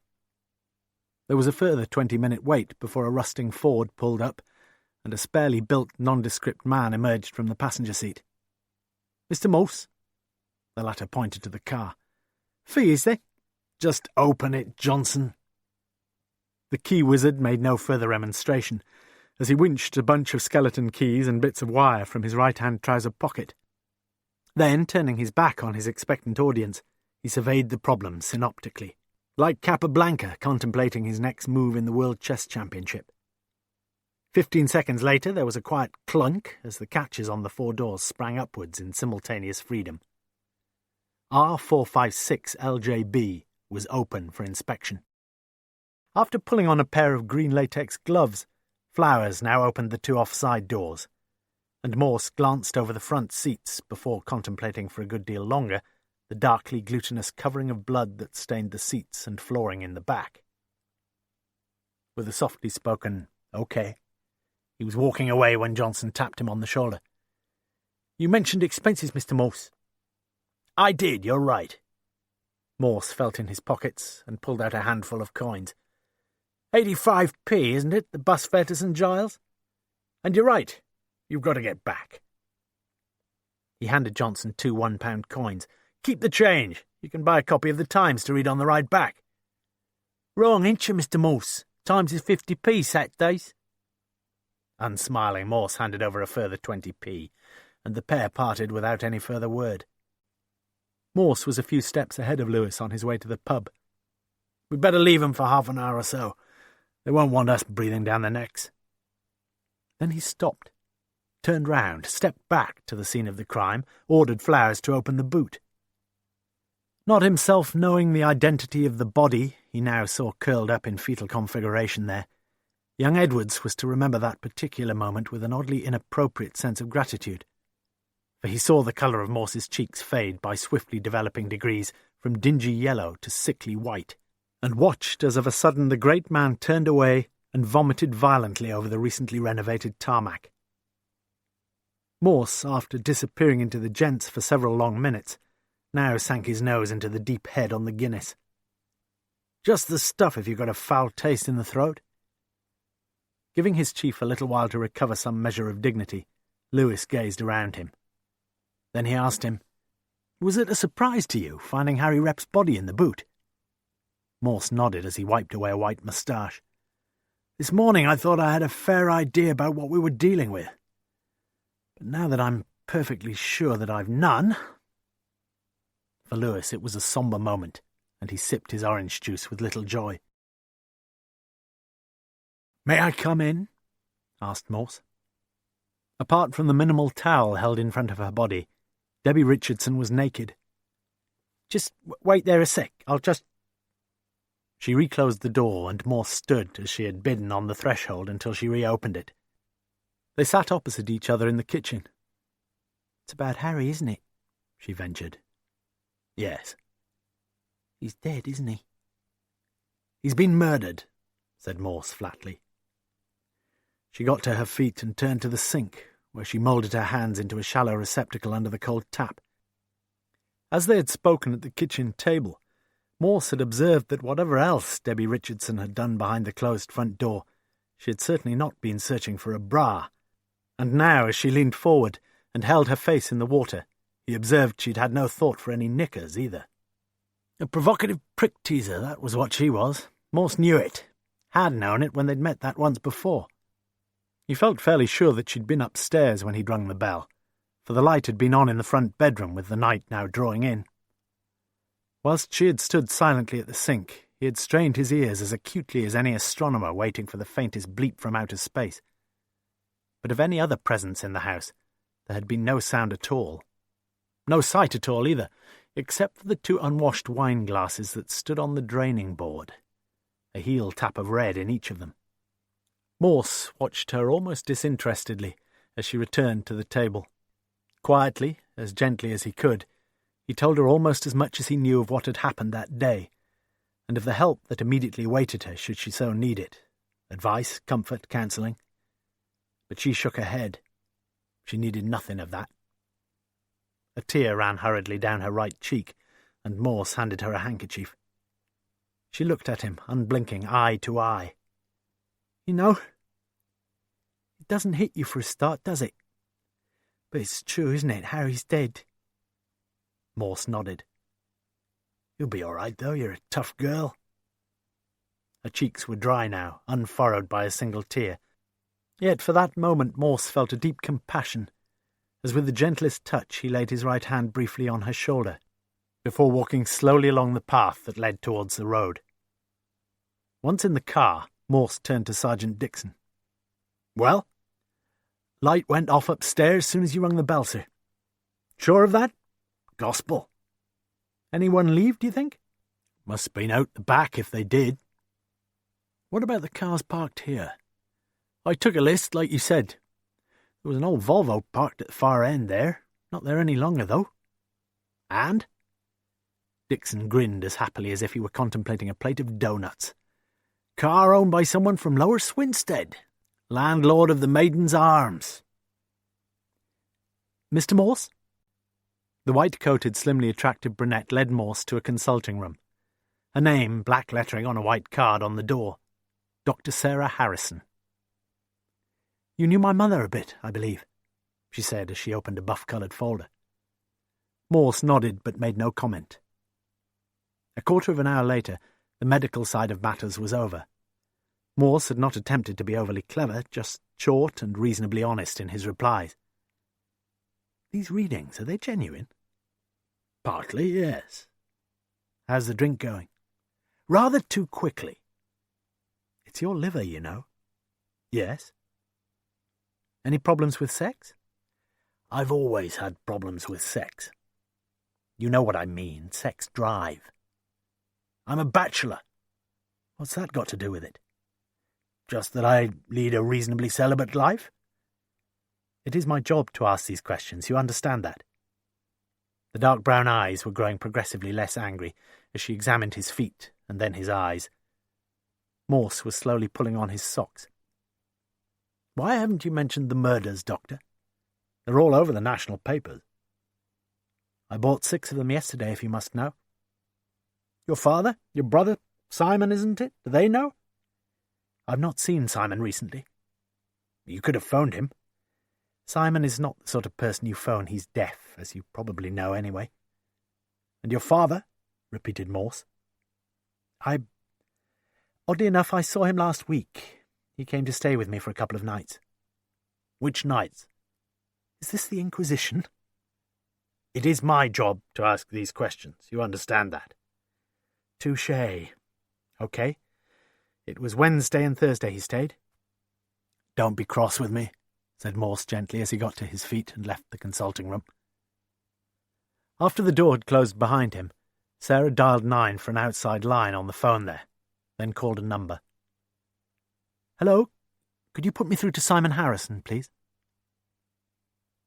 In Lower Swinstead, at the bar of the Maiden's Arms, Tom Biffen stood leaning forward on his tattooed arms.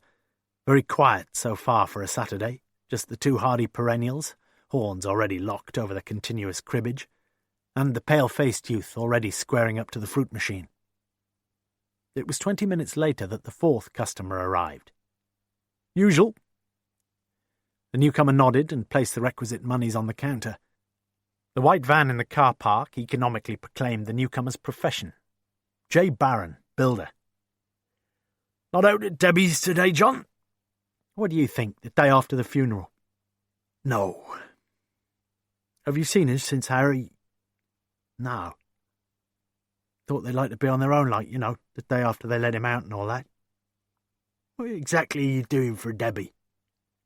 Off the kitchen, you know. The old coal shed and the old loo. Knocking them into one, usual sort of thing. I was hoping to finish it before Harry was out. Poor sod. Bet he was looking forward, you know, attractive woman, our Debbie. Yeah. The builder took a deep draught of his bitter. Police have been round, they tell me. Yeah. Came in, when was it? Tuesday? What'd they want? Well, that sergeant came in, asked some of us about Harry and Debbie. But you hadn't seen either of them? Right. But I would have done, see? Would have seen her anyway, if it hadn't been for them, for the police. That Saturday night, I thought I'd just nip over, take 'em a bottle of champers, like. Give 'em both a bit of a celebration. Well, I just parked the car. I was just walking along when I saw this police car driving slowly round and the fella inside making notes of registration numbers by the look of it. What'd you say? Didn't say nothing, did I? Just waited till the coast was clear, then buggered off back here smartish. I'd seen the number, though. Good story. Bloody true story, mate. The builder finished his pint. Beer's in good nick, Biff.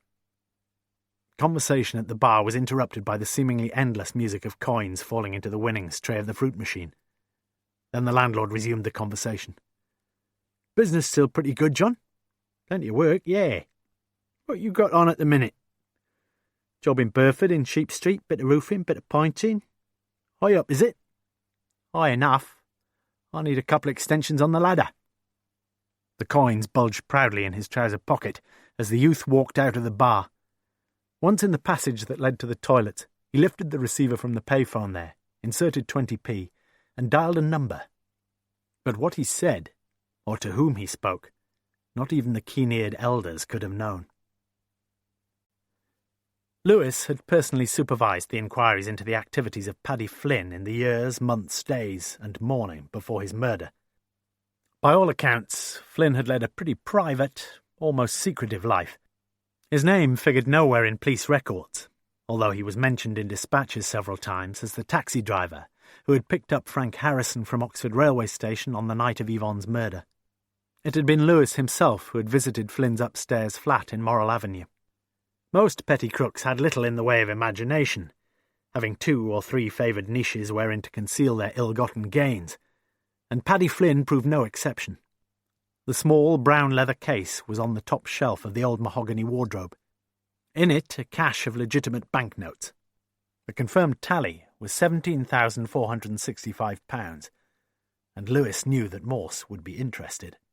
A similarly painstaking review of Rep and Richardson was rewarded with the discovery that an account with the Burford and Cheltenham Building Society showed a robust balance of £14,350, held in the name of Deborah Richardson, with regular monthly deposits, always made in cash.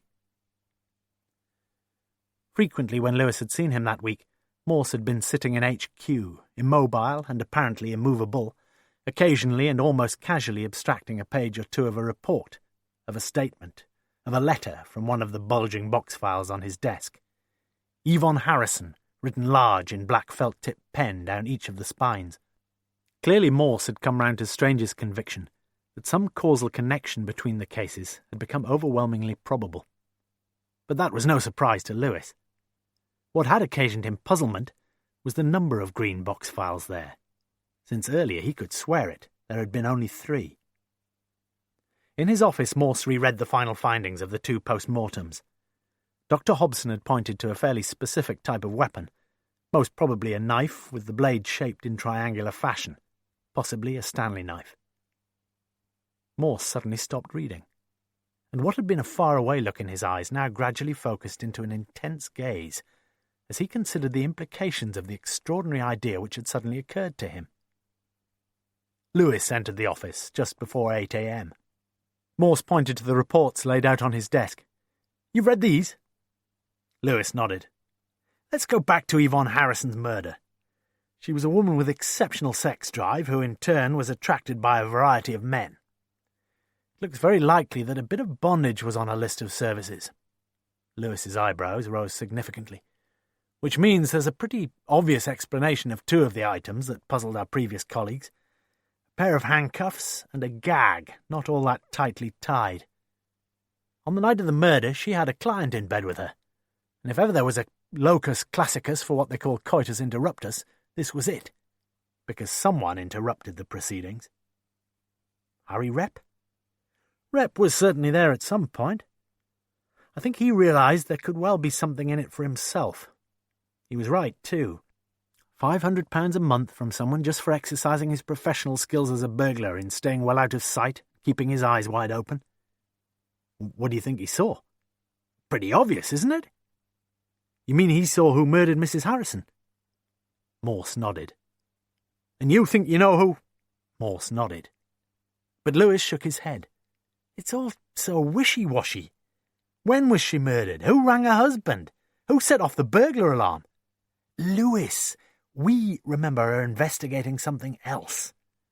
But if any study of the first case facilitates the solving of the second, so be it." Morse nodded again. 3 people were coincidentally involved in a clever and profitable deception that night. First there was Flynn, second there was Rep, and third— Morse hesitated, and Lewis looked across the desk expectantly. "They all arranged to meet together, as they were all keen on continuing to squeeze the milch cow even drier.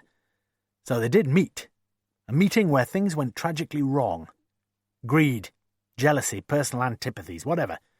2 of them had an almighty row in the car in which they were travelling together, and one of them knifed Flynn.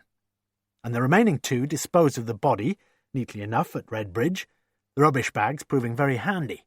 So any profits no longer needed to be split 3 ways, and now the talk between the 2 of them must have been all about a 50-50 share out of the spoils, and how it could be effected. But somewhere in the discussion there was one further almighty row, and this time it was Rep who had his innards ripped out. What, you're saying this third man was there that night? There was always somebody else, Lewis, wasn't there? The man in bed with Yvonne Harrison. If you say so, sir. And if you add all this together, you'll find that the person who sorely misled the police, the person who was in bed with her, and the person who murdered both Paddy Flynn and Harry Rep was one and the same man.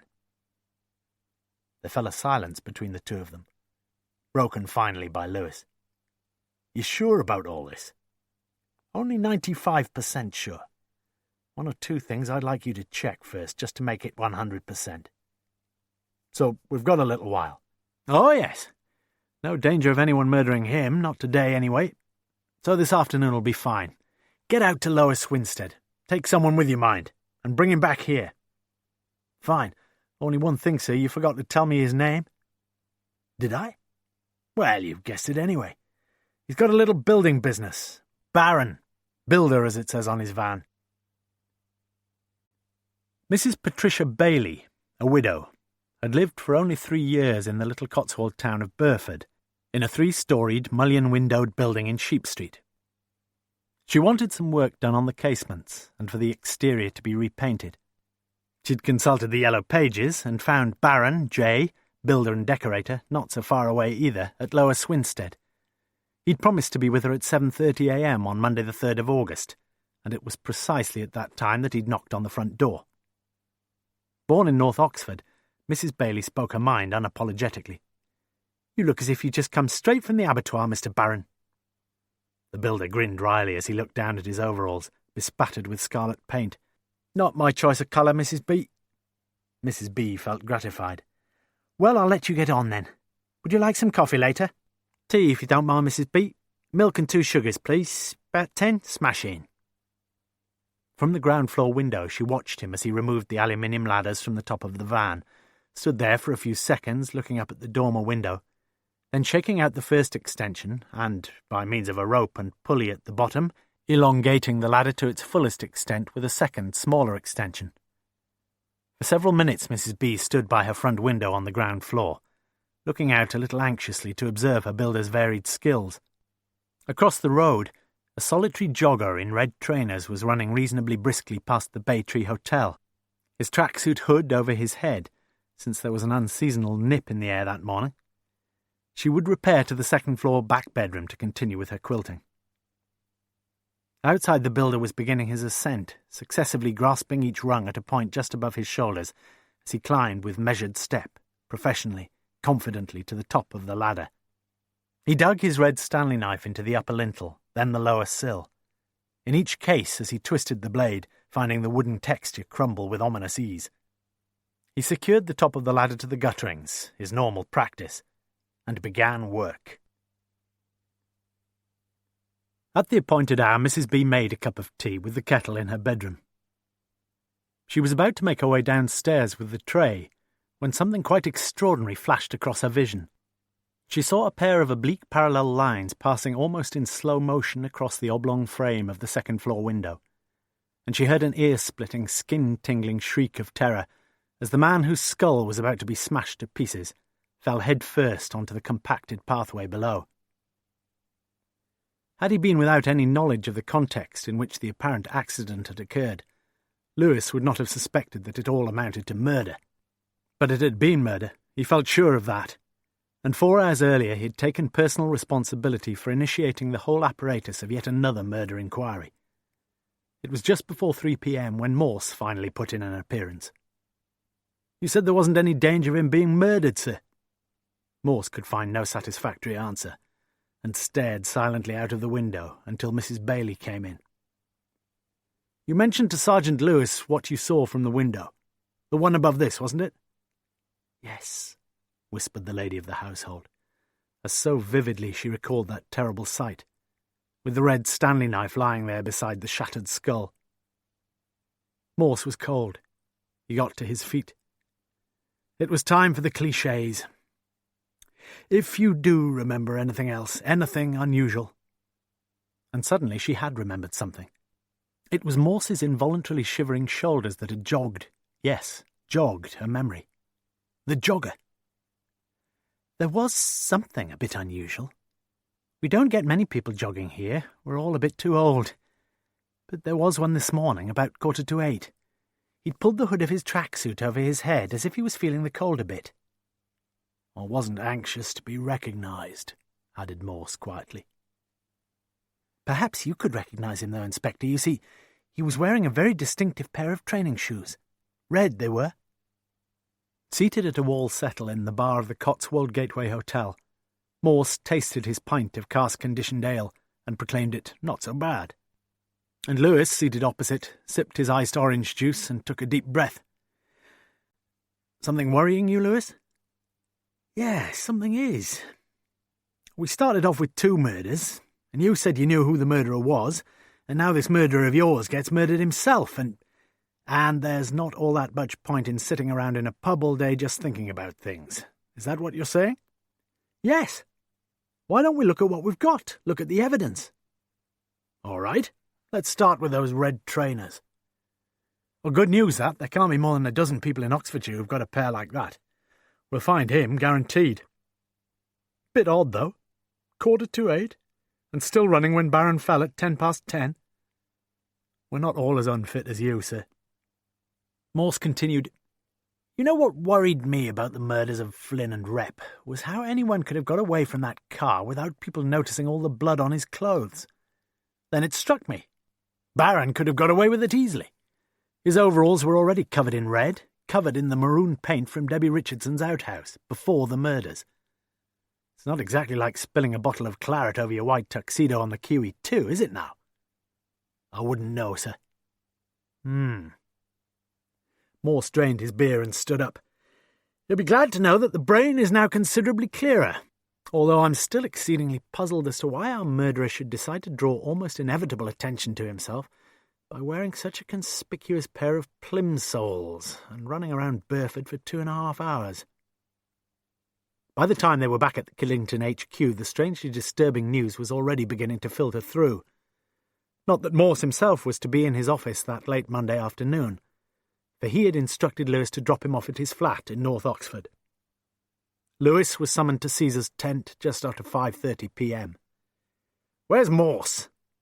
He just went back home for a while. Best place for him. Nothing but disaster since he took over things. It was you who wanted him, said Lewis gently. Too clever, that's Morse's trouble. Time he jacked it in like me. Make way for these bright young buggers. It's all degrees these days, Lewis, and DNA and clipboards. Strange smiled sympathetically. Oh, Morse doesn't like clipboards much, does he? No. You'll miss him when he goes, won't you? Is he going? You'll be a richer man for certain. Lewis made no reply. Did he have a couple of beers out at Burford? Just the one. Remarkable. And who paid for that, pray? Oddly enough, he did. Strange looked across the desk shrewdly. Know something, Lewis? You're nearly as big a liar as that American president. For the next 10 minutes, and with no further lies, Lewis told the chief superintendent as much as he knew about the deliberate murder of J. Barron, builder of Lower Swinstead. After he had locked the door behind them, she commented upon the civilized appearance of the bachelor flat, listening with half an ear to a love duet from one of the operas, although she had no idea which one. On the glass-topped coffee table there stood a chilled bottle of champagne. As quietly bidden, she sat down. He filled 2 glasses, sat opposite her, raised his glass and said, "Cheerio." It seemed to her a strange thing to say. She sipped the champagne. You took a lot of trouble about getting me here. Don't you like taxis? And I've never been told exactly what to wear before. He surveyed her vertically striped brown and white dress and counted the buttonholes, 7 of them, the top 3 straining across her breasts. I like buttons. I've read that unbuttoning was Philip Larkin's favourite present participle. She let it go, fairly certain that she understood, and slowly unfastened the top button of her dress. I shall expect a fee, you know that. She sat back in the deeply comfortable settee, unfastening the 2nd button as he again refilled her glass. Then the 3rd button. As she looked down at her braless breasts, now almost fully exposed, She felt an animal sense of her own power, and she felt good. "You know," she said, "I thought first of all when you rang that you wanted to ask me about the murders." "Afterwards, don't you think?" She uncrossed her legs. "No, let's get the inquisition over. I didn't ask you here for any grilling, you know that. But there is one thing I'd like you to tell me. Fire away. I think you've got a good idea who murdered Harry, and if you have, I'd like you to tell me." "But I don't, not for certain I don't." She recrossed the legs that a little earlier had been provocatively open. "Go on." "It's just... well, I reckon perhaps it was Johnny." "Why do you think that?" "Oh, something he said, and... well, you get the vibes sometimes." "What exactly did he say?" "Nothing, really." "When was this?" "Saturday night." "He was with you, then?" "Yes." "He'd been taking his time with your building alterations?" He drank the rest of the only glass of champagne he'd allowed himself, drank it swiftly. "And you went to bed quite often with Baron?" "Yes." She said it defiantly. "Pretty good in bed he was, too." "I'm sorry," he said slowly. "But Mr. Baron's dead." "You thought I didn't know?"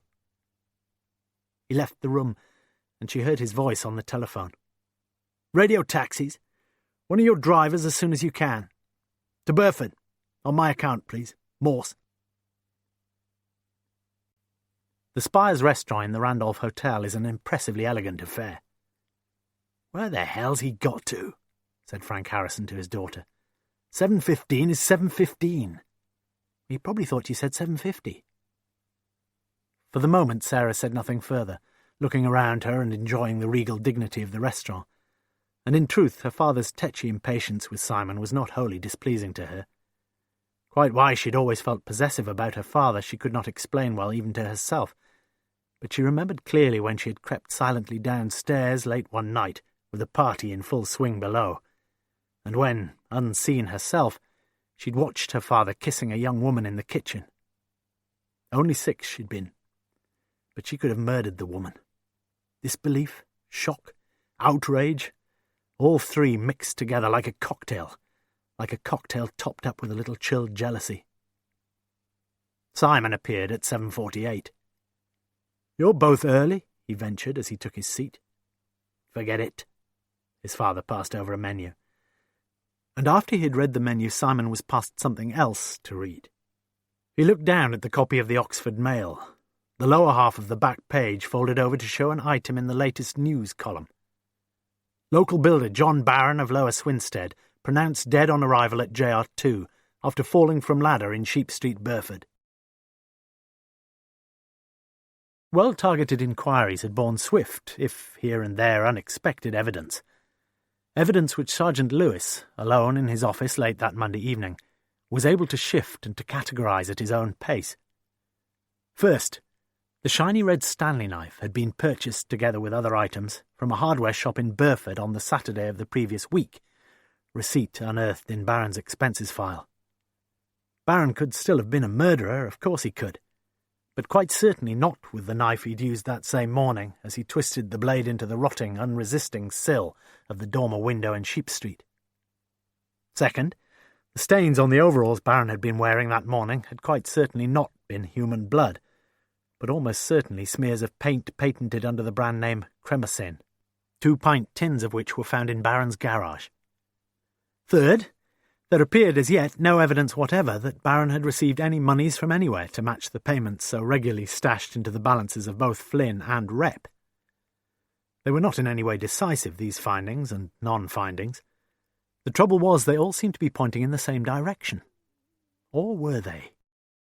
For example, thought Lewis, it was surely to be expected that Barron would have got rid of the murder weapon and bought himself a new knife, if in fact he had used the former for the murders. For example, thought Lewis, it was most unlikely that Barron had only 1 pair of overalls. Lewis himself had felt pretty certain that Barron was their man. Morse was absolutely convinced. But whichever way one looked at things, any direct evidence against the builder was proving surprisingly difficult to come by. At 8:45 p.m, tired and hungry, Lewis decided he would have to take a break, and he drove home to Headington. The dramatic news came in at 20 minutes to midnight, as Morse sat at home making out a rough draft of his will. The phone rang. "What?" It was 2 minutes later before he spoke again. "I'll be over straight away." Roy Holmes, aged 15, was a crudely disruptive pupil at school, a truculently uncooperative son in the Whitney Street house he shared with his invalid mother, and a menace wherever he walked in the wider community. He deserved to have no real friends at all in life, and he had none. Except one. Ms. Christine Coverley, aged 27, in her second year teaching at Burford Secondary School, was not an impressive personage. A small, skinny, flat-chested woman, she could scarcely have expected admirers, and indeed she had no such admirers. Except one. She had been appointed to teach religious knowledge, a task wholly beyond her ability. Her classes taunted her mercilessly. In the middle of the summer term, at the end of one of her spectacularly disastrous lessons with full remove, her eyes smarting with tears of humiliation, she had stopped the cocky, surly Holmes as he was about to leave the room. "Roy, I know I'm useless. I just want some help. There's someone who could help me so easily if he wanted to. You, Roy." For the first time in his life, someone had asked Roy Holmes to help. Him, the despair of mother, vicar, social workers, headmaster, police, and suddenly he felt oddly, unprecedentedly moved. Miss Coverley's last few weeks of the summer term were almost happy ones. Yet she knew that she was not the stuff that teachers are made of, and her resignation was received with relief by the headmaster. For the time being, she decided to stay on in Burford. The bell rang at 11:15 p.m. one evening, and Roy Holmes stood at the door when she opened it. She was put through to the home number of the man in charge of the inquiry into the death of J. Barron, builder. Roy Holmes had been riding his mountain bike along the footway on the southern side of Sheep Street at approximately 10 a.m. that Monday, the 3rd of August. By the youth's own admission, he was showing off when he'd decided to ride beneath the ladder he saw in front of him, when he'd collided sharply with the bottom of the ladder, when the whole thing had jerked sideways, and when a man had toppled from the top of the ladder and landed on the compacted pathway. The following morning, Morse had been early summoned to the presence. "Won't do, will it, Morse? You tell us to go and bring Barron in, and why? Because you say he's knifed Flynn and Rep. Fine. There's 3 of them, you say, originally involved in the cover-up over the Harrison murder, for a fee, of course. Then suddenly we find 2 of them murdered, and somebody, Morse, thinks this'll be as good an opportunity as any to finish off number 3. He's been living with 3 albatrosses around his neck, and suddenly he finds somebody else has cut the strings off 2 of them. All adds up, doesn't it? Except, matey, for one thing. Barron's death turns out to be a bloody accident. Just some teenage lout." Strange took a breather, gulped down the last of his coffee, and stuck another chocolate biscuit in his mouth. "Fancy a coffee?" "No." "They'll be open in an hour, you mean?" 50 minutes, actually." It was Strange who broke the ensuing silence. "And who exactly is this golden goose?" "You know as well as I do." "I do?" "Yes," replied Morse quietly. Growled Strange. "Well, if it wasn't Barron, plenty of other candidates, surely." Morse measured his words carefully. "I think that anyone meeting Yvonne Harrison, if she turned things on a bit, anyone, including me, would have given a week's beer money for an hour or 2 between the sheets, or between the bedposts." "Really? Any ideas?" "Well, the only fellow I've met in that little community who's topped up with surplus testosterone is the landlord of the Maiden's Arms." "You've interviewed him?" "No." "Why not?" "Because I'm still trying to come to terms with the fact that it wasn't Barron. You see, I still think he's the key to all this." Strange lumbered to his feet. "Look, you surely don't still think Barron's your man, do you?" Morse smiled. "Don't I?" Morse championed the view that all alibis should probably be ignored in the first instance, on the not illogical grounds that if just one of them was suspect, it was sensible to assume that all of them were. It was therefore with some diffidence that Sergeant Lewis broached the subject the following morning. "Don't you reckon it would be a good idea to get all these alibis sorted out a bit clearer?" "A bit more clearly, Lewis." Morse steepled his slim fingers in front of him. "You're right, perhaps. Let's make a list. Frank Harrison, Simon Harrison, Sarah Harrison, Harry Rep, John Barron." "Well, that's the short list." Morse nodded. "The family got away with some pretty flimsy alibis, didn't they? Especially Simon and Sarah. No one seems to have checked them much at all." "Yes." "Simon said he got home from work about 5:15, had a meal, then went down to the ABC cinema to see the full Monty. Still had his ticket, if I remember rightly." Morse nodded, and Lewis continued. "Sarah, she was at a diabetes conference that day, no doubt about that. And after it had finished, she went over the road to the Royal Oak for a drink with a few friends, no doubt about that either, and then left for her flat in Jericho and had an early night. Making no mention in the course of her evidence that she had a phone call in the middle of the evening, as a result of which she tore down to the ABC cinema, bought a ticket for the full Monty. Sir, not so much of this tearing about all over the shop. She'd sprained her ankle just before then, and she'd probably be hobbling. She hobbled out of the cinema with a very valuable little alibi in her pretty little hand." "Alibi for Simon, you mean?" "Or for herself." "You're losing me again, sir." "I'm losing myself, don't worry." "What about Frank Harrison?" "You tell me." "Well, there's no doubt about Paddy Flynn picking up Frank Harrison about 11 from Oxford railway station. But that's not to say, is it, sir, that Harrison had just got off a train at the railway station? Would be the most natural thing in the world for anyone to think he had, but—" Morse smiled. "Could hardly have put it better myself. But somebody paid Flynn for something. So it was probably for something that happened after 11 o'clock, and there was only one person with Flynn then, Frank Harrison. And he's the only one of the whole bunch with the sort of money to buy Flynn off. And buy Rep off, if we're right about him being there that night. Harrison must be earning, well, a little bit more than you are, Lewis, yes.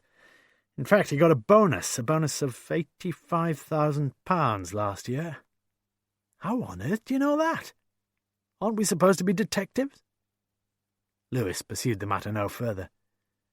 "So you think it was Harrison who murdered his wife?" "I don't know." "You think he murdered Flynn and Rep?" "Well, he had enough reason to. He couldn't go on forking out indefinitely, but I don't believe he did." "So who—" "I keep telling you, Lewis, my modest bet is still on Barron. But don't you think we ought to widen the net, sir? Haven't we got any other suspect?" "Tom Biffen, perhaps?" Lewis's eyebrows shot up. "What, you mean the landlord of the Maiden's Arms, no less?" "But wasn't it a Tuesday when Mrs. Harrison was murdered?" "You're right, yes. Well, he always goes out fishing on Tuesdays, Biffen. Dawn to dusk." "Really? How on earth do you know that?" "Aren't we supposed to be detectives, sir?" At 9:30 a.m. the following day, Mrs. Linda Barron stepped back from the threshold, nodding rather wearily as Lewis produced his ID. From experience, Lewis had learned never to try his hand at commiseration or counselling. But when he questioned her, he did so in the kindly fashion that was his wont. Alibis. She knew he'd rung up Mrs. Harrison on the night of her murder. Something about roofing tiles. But he'd not been able to get through, tried twice, he'd told her so. On the second key date, the Friday, he'd gone off to an estimate in Tame in the morning. She remembered that.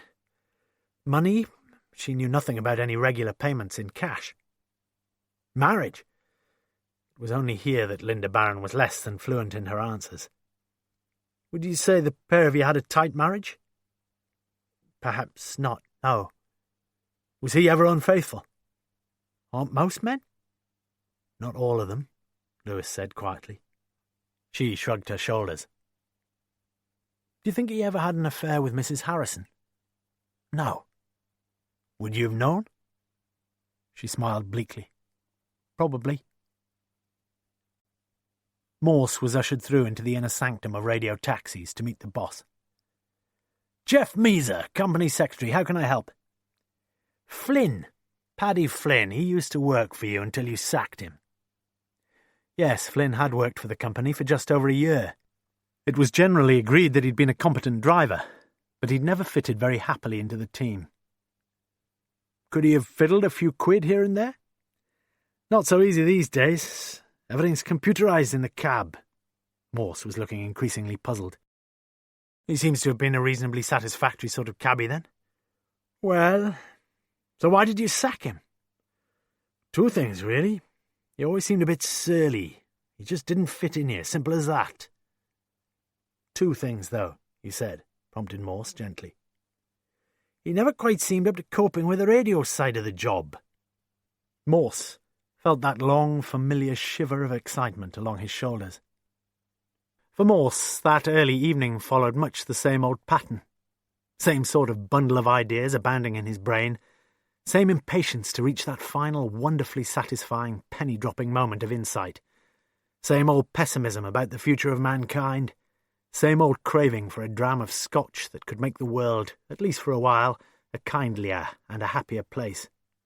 Same old chauffeur, Lewis.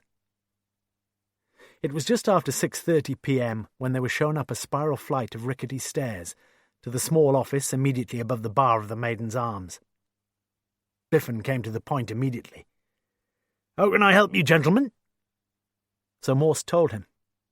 For the moment, the village seemed to be at the centre of almost everything, and the pub was at the centre of village life and gossip, and the landlord was always going to be at the centre of the pub. But Biffen had little to tell. Of course, the villagers had talked. No secret, though, that the locals listened with prurient interest to the rumours, the wilder and wackier the better, concerning Mrs. H's sexual predilections. The day of Mrs. H's murder, Tuesday that was, secretary of the Oxon Pike Anglers Association he was, and every Tuesday during the fishing season he was out all day, dawn to dusk. Biffen was a family man. He'd been married, but his missus had gone off 4 years since. Had you been seeing someone else? Biffen nodded. Mrs. Barron? Linda? Oh, not much chance there. Not with him around, SAS man he was. Probably slice your prick off if he copped you mucking around with his missus. Debbie Richardson? Suggested Morse. Most people have had a bit on the side with her. Once or twice. Including the day after Harry was murdered. Only to take a bottle, I told you that. It was just after 7:30 that Morse suddenly decided on a new line of inquiry that seemed to Lewis, if possible, even stranger. Drive me round to Holmes's place in Burford. Why? Began a weary Lewis. Get on with it.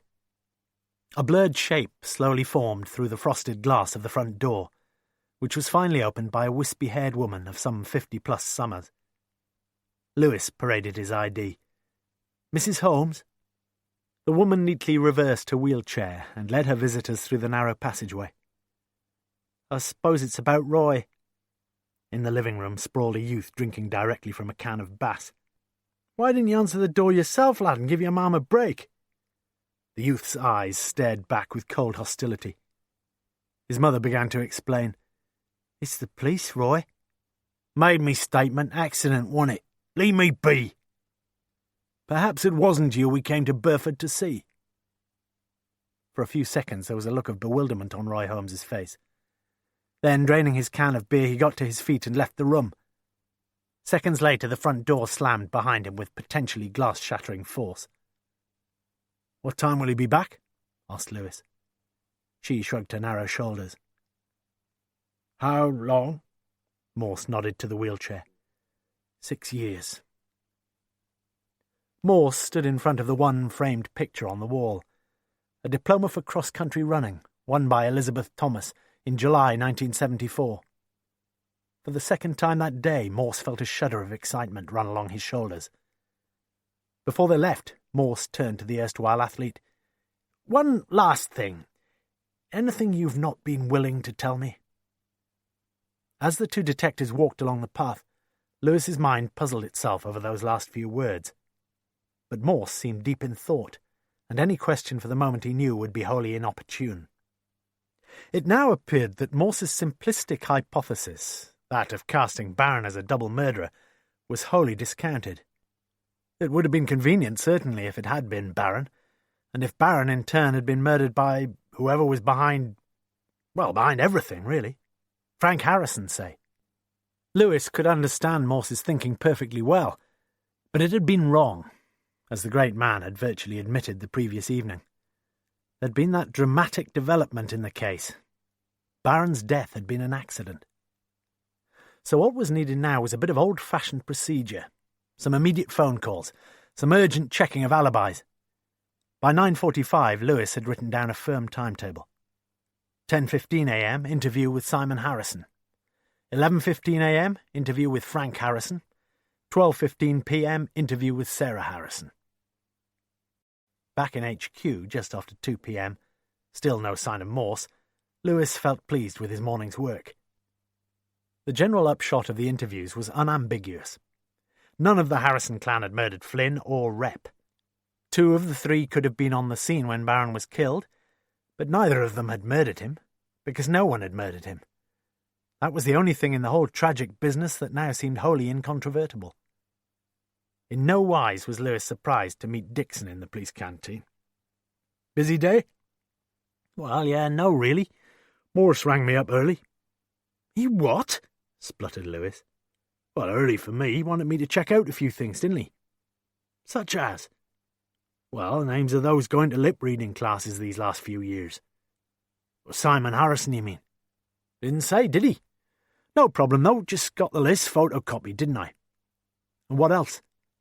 "Then to find out something about that Mrs. Holmes, you know, before she was married, before she had her accident."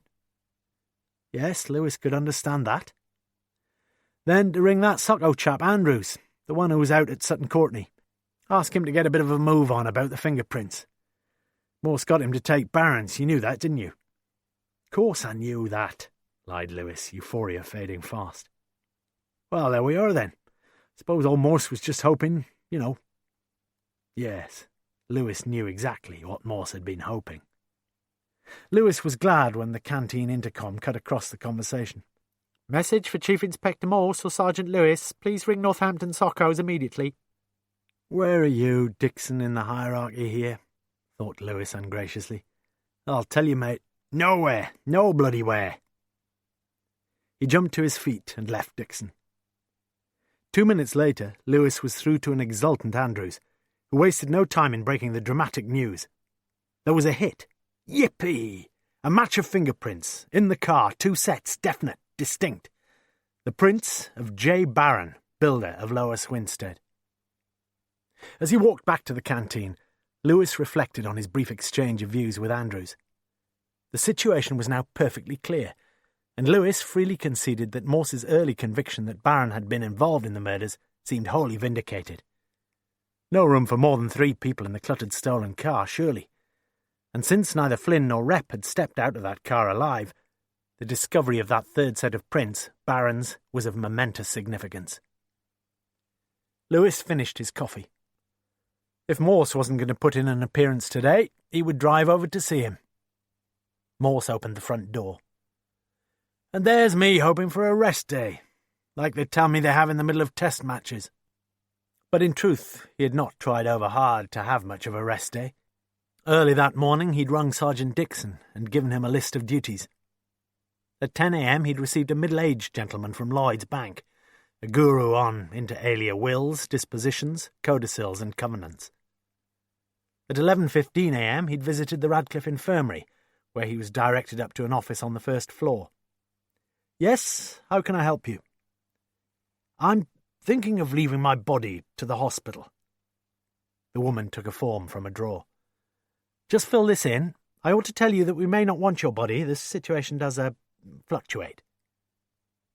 It had been a joyless experience for Morse. He'd felt as though they were doing him a favour by agreeing provisionally to accept a corpse that would surely be presenting apprentice anatomists and pathologists with some appreciably interesting items: liver, kidneys, lungs, pancreas, heart. Once home, he'd fallen fairly soundly asleep, though at some point half hearing, as he thought, a slippery flop through the letterbox. It was an hour later when he opened the envelope and read Dixon's notes on Simon Harrison, on Flynn, on Mrs. Holmes. Interesting. And very much as he'd thought. "Come in, Lewis. Fancy a quick noggin?" Lewis hesitated. "Why not?" Morse now listened quietly to the extraordinary news from Andrews, though without any sign of triumphalism. Equally quietly, he slowly read through Lewis's typed reports. Morse looked at his sergeant and smiled wearily. "You're annoyed, aren't you?" "Annoyed? What about?" "Dixon. Why didn't you tell me? Do you know what I got him to do today?" "Vaguely." "Well, let me tell you specifically. First, I asked him to do a bit of fourth-grade clerical stuff and get copies of those attending lip-reading classes these last 5 years, and he did it. He found Simon Harrison's name there for 3 years, and Paddy Flynn's there for 2 years, overlapping. Second, I asked Dixon to find out more about Flynn. Flynn was known as an amateur entertainer around the local pubs and clubs in Oxfordshire, till about 3 years ago when he began to experience trouble with his hearing, something that later compromised his job with radio taxis. Then I asked Dixon to look into Mrs. Holmes's background. I had the impression when we spoke to her that she might have been a most attractive woman when she was younger, and I just wondered. Seems she used to live in Lower Swinstead before she moved to Burford." Lewis read Dixon's notes as Morse talked. "Remember when you were in the village pub? Remember the young fellow forever playing the fruit machine?" Yes. Lewis remembered him, the young fellow who'd spoken to him in the car park. "You mean they're half-brothers? Roy Holmes and Alan Thomas?" "Why not full brothers, with the same father? Elizabeth Thomas was an unmarried mum in the village. Alan was already 7 when his younger brother was born, and everybody knew him as Alan Thomas. So he kept the name when his mother married a few months later, and kept it when he went along with the family to live in Burford." "Is it important?" "I don't know," said Morse slowly, "but it throws up 1 or 2 new ideas." "If you say so, sir. Aren't you going to offer me another scotch, by the way?" What a strange day it had been. Even stranger, perhaps, in that Morse now left his own glass unreplenished. Unaccustomedly relaxed, Lewis sipped his Glenfiddich. "Perhaps they've all been telling us a few lies, sir, except Mrs. Barron, perhaps." Morse smiled. "Don't you mean especially Mrs. Barron?" Linda Barron walked steadily up the aisle between the small assembly of mourners. Emotionally, she had long since accepted that her love for her husband was as dead as the man who'd been lying there in the coffin. Chief Superintendent Strange, who had been seated in the back row next to Morse, was the last but one to leave. His thoughts had roamed irreverently throughout the short service. He thought of his wife and of her death, and experienced that familiar sense of the guilt that still remained to be expiated. Morse himself had been sickened by the latest version of the funeral service. Gone were those passages about corruption putting on incorruptibility and the rest of it, which as a youth he'd found so poignant and powerful. Of course, he'd recently decided to leave his body for medical science, although that decision itself was now in considerable doubt. He had a quick word of sympathy with the widow, shaking her black-gloved hand firmly. "Who's looking after the children today?" he asked quietly. "Oh, they're, a friend, a neighbour." Morse turned away, following in Strange's steps towards the car park. She was lying, of course. Morse knew that. There was only one of the Barron children at home that day, as there had been when Lewis had called. The elder of the two, Alice, was away somewhere. That much, though very little else, Lewis had been able to learn from the Baron's GP the previous day. Morse thought he knew why, and another piece of the jigsaw had slipped into place. "Hello, Chief Inspector Morse, isn't it?" Frank Harrison was by some 3 inches or so the taller of the two, and Morse felt slightly uncomfortable as a pair of pale grey eyes looked down on him. "Yvonne spoke about you several times. She'd looked after you once when you were in the hospital, remember?" Morse nodded. "Quite taken by you, she was. A sensitive soul, I think that's what she called you." "The only time I ever met Yvonne again was in the Maiden's Arms," said Morse gently before he walked to the car. As Strange struggled to squeeze his bulk between the seat and the steering wheel, Morse looked back and saw Linda Barron in close conversation with Frank Harrison. Morse found himself pondering on the funeral. I wonder why he put in an appearance. Who, Frank Harrison? Why shouldn't he? Lived in the same village. Had him in to do those house repairs. Knew his wife had been in bed with him. Fasten your seat belt. Know what that's an anagram of, by the way? Trust neatly to be safe. Clever, eh? Somebody told me that once. You, probably. For a few seconds, Morse looked slightly puzzled. Couldn't it be me? It's got to be belts. Otherwise there's one S short. Just put the bloody thing on. But Morse left the bloody thing off as he looked directly ahead of him. Just before we drive off, sir, there's something I ought to mention. It's about Lewis. I'm fairly sure he's beginning to get some odd ideas about my being involved in some way with Yvonne Harrison. It was Strange's turn to look directly ahead of him. And you think I wasn't aware of that? He asked quietly. Sergeant Lewis had followed the map directions carefully. Destination reached, and purpose shortly afterwards fulfilled. 5 nuns looked after the school, which was specifically dedicated to the physical and spiritual well-being of girls between the ages of 4 and 11, who for varied reasons, poverty, indifference, criminality, cruelty, had been ill-used in their family homes. Alice Barron, yes, now aged 6, was one of the pupils there, referred to the school by her mother. She had been abused, not sexually it seemed, but certainly physically, certainly psychologically. But the father, you mean? You're putting words into my mouth, Sergeant. How are the accounts for each term settled? I looked that up as you asked me. It's been in cash. As he drove back up to the A40, Lewis felt fairly sure that the Rep Flynn Barron mystery was now completely solved, with the knowledge that it was Linda Barron who had taken the hush money. Linda Barron, who must have insisted that if her husband ever thought of siphoning off some of it for himself, she would expose him for the child abuser that he was. Yes. There was that one thing that had been troubling him for some considerable time now. Very soon he'd have to face up to telling Morse of his suspicions, but not just yet. He'd need to know a bit more about the Harrison murder first, especially about the contents of that 4th green box file, which had mysteriously added itself to the documents in the case, and which now sat alongside the other 3 on a shelf in Morse's office. At 4:15 he walked along the corridor to Morse's office to borrow the 4th box file. Very soon he was virtually certain that he had seen none of its contents before. The file contained the sort of personal items, photographs and letters that many women and doubtless many men keep in one of the locked drawers of their desks. Then he saw it.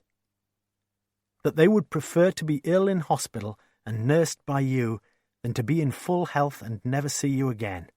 I join them. You have monopolized my thoughts these last few days, ever since you promised, remember, to get in touch once I was discharged. But no invitation, no phone call, no letter, nothing. That was all. Just one small page of a longer letter. It was written in that small, neatly formed, upright script that was recognisable everywhere in the Thames Valley Police HQ. The following Monday morning, Morse had put in no appearance by lunchtime. Yet he was not idle during those morning hours, and any visitor to the bachelor flat would have found him seated at his desk for much of the time, writing quite busily and neatly. For priority consideration. Several things have happened these last few days which have prompted me to put down in writing my own thoughts on the present state of play. First, I've been waking up every day recently after some nightmarish nights, with a premonition that some disaster is imminent. Whether death comes into such a category, I'm not sure. I can't agree with Socrates, though, that death is a blessing devoutly to be wished. Second, the last murder case entrusted to the pair of us has been, 1 or 2 loose ends, though, satisfactorily resolved. Rep and Flynn were murdered by Barron, and the murderer himself is now dead, so any further insight into the original Harrison murder from their angles is wholly precluded. Third, I'm certain that Frank Harrison has been the paymaster. It's high time we brought him into HQ for intensive questioning, either directly about the murder of his wife, or at the very least about some culpable complicity of her murder. Fourth, I'm also convinced that Yvonne H. was murdered by one of her own family. Nothing else makes any sense at all, not to me anyway. That murder was not premeditated, few of them are. It was committed spontaneously, viciously, involuntarily perhaps, by whichever of the three it was who found Yvonne Harrison in a situation that was utterly unexpected. Kinkiness, perversion, degradation, all rolled up into one. On the face of it, the husband is the outsider of the three, so you will appreciate, Lewis, that in my book he's the favourite. But he isn't anybody's fool, and he must have known more than enough about his wife's taste in bondage. So I just can't see blazing jealousy as his motive. A confession here. Quite a few times I've found myself looking at the faces of the people concerned with this case, and thinking I've seen them somewhere before. I thought it might be the result of interbreeding in a small community, and I was right. That fruit machine addict, for example, Alan Thomas. His middle name is Alfred, by the way, Lewis.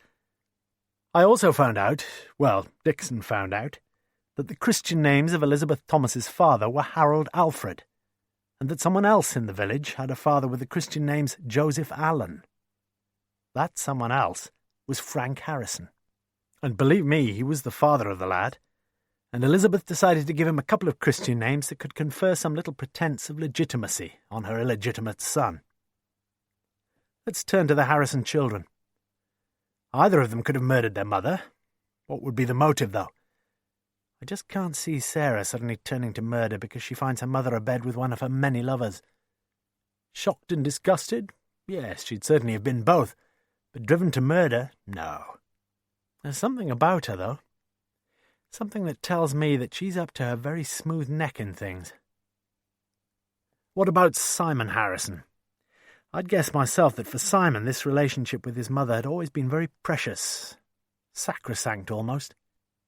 I'd also guess that he had no notion whatsoever of his mother's idiosyncratic taste in sexual gratification. Then, one night, the night of the murder, he'd driven out to see her and disturbed the copulating couple. And he would have been shocked and disgusted, but heartbroken too, and disillusioned and betrayed. Where does all this lead us? First and foremost, to an early, long-overdue, full-scale interview with Frank Harrison. Morse laid down his pen and answered the phone. "Lewis, what do you want?" "You know that animal charity shop on the corner of South Parade?" "I'm not an animal lover, Lewis." "Well, people leave things there by the door. Guess what one of the shop assistants found when she got to work this morning? Pair of handcuffs?" "Pair of something, sir." "Pair of red trainers." Before opening the shop, about 8 o'clock, the voluntary help at the Oxford Animal Sanctuary shop had seen this youngish fellow, smartly dressed, suit and tie, put this Sainsbury's plastic bag in the doorway. She remembered his car. It was the same make as hers, a Toyota Carina, silver grey. The trainers she'd put carefully aside under the counter in the shop. No one in North Oxford with a Toyota was likely to drive unnecessarily far afield for any servicing and repairs, since there was a specialist garage in Summertown itself, and it took Lewis only a few minutes to learn that the owner of a silver grey P-Reg Carina was Simon Harrison. Morse called in at the Maiden's Arms. Alf was sitting alone by the window, slowly sipping the last of his beer. "Like me to give you a quick game of cribbage?" Morse offered. Alf appeared to recognise in his opponent a player of supreme skills, and instead of his wonted sullen silence on such occasions, he was soon speaking with unprecedented candour about life there in the village, and in particular about the Harrisons. "Did Frank ever come in the pub here with other women?" "Never. In London most of the time, weren't he?" "What about Simon?" "Oh, he come in sometimes, but he never had no regular girlfriend." "What about Sarah?" "Oh, lovely she were. Not seen her, though, this last couple of years. In fact, last time I seen her was here in the pub, sort of guest appearance, singing with a pop group." "Did she come in with any boyfriends?" Alf chuckled. "Didn't want me, Bert neither. One or two was luckier, though, mister." After leaving the Maiden's Arms, Morse called on Alan Thomas at his home in Lower Swinstead. Alf had told him where to go. The lad was sure to be there. Thomas, the facial resemblance between him and Roy Holmes so very obvious to him now, was a paragon of civility compared with the crudity of that sibling of his. "How often do you keep in touch with your dad?" began Morse. The cigarette that had been dangling from Thomas's loose mouth fell to the carpet, and although it was swiftly retrieved, the damage had been done. Thomas knew it, and Morse knew it. Yes, Elizabeth Holmes was his natural mother. Yes, Roy Holmes was his brother. Yes, he kept in touch with his natural father, Frank Harrison. No, his father had never sent him what could loosely be called a fruit machine allowance. No, his father had never asked him to keep him regularly informed about any developments in the inquiries into Yvonne Harrison's murder.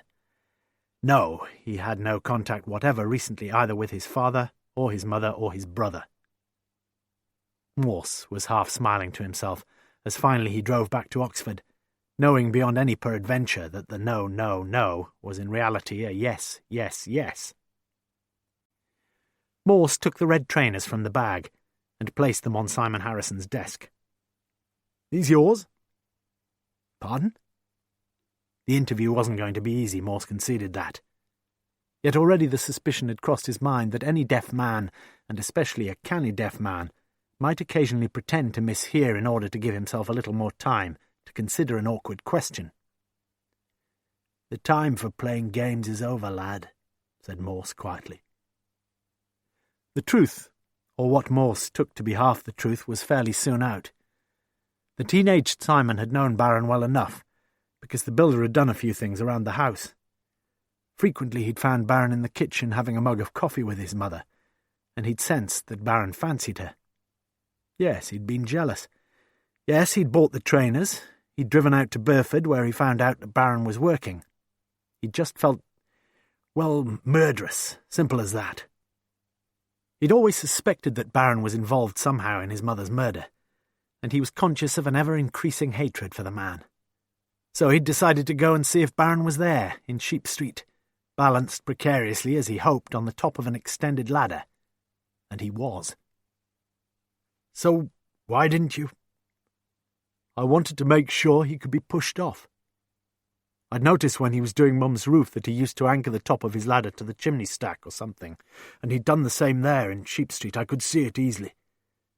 Anyway, I was a nervous wreck when I got back home." Morse got to his feet and prepared to leave. "You'll have to make an official statement, of course." "Yes, I realise that, yes."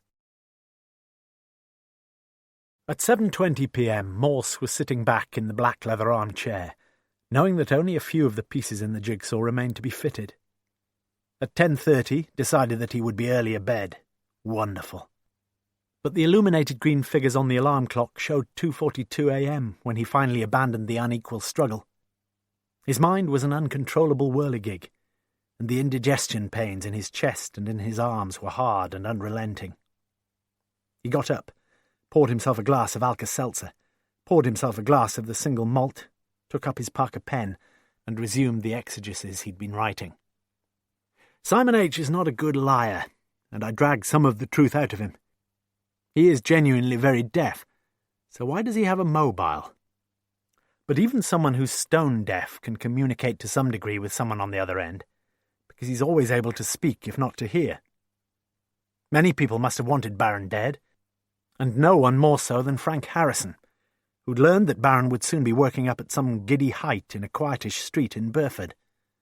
The job had been mentioned, among other places, no doubt, in the Maiden's Arms, and one person in that pub was in regular communication with Frank H.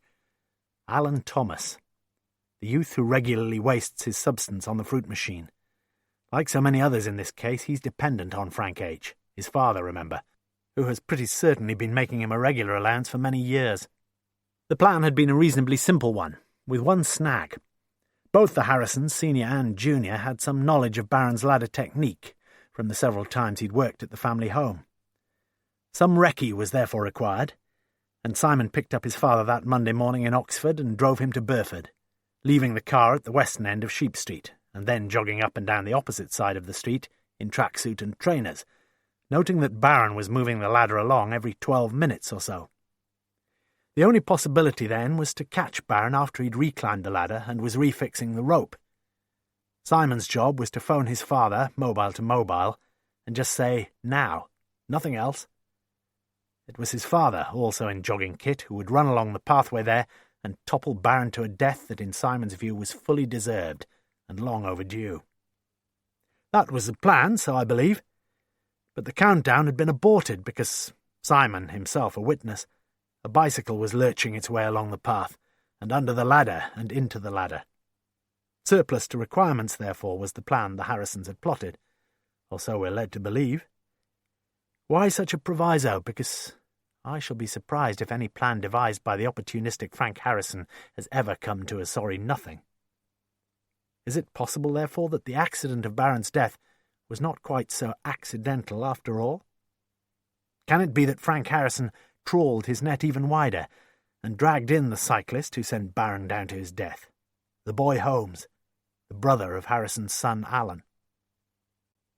We turn now to the Harrison clan itself.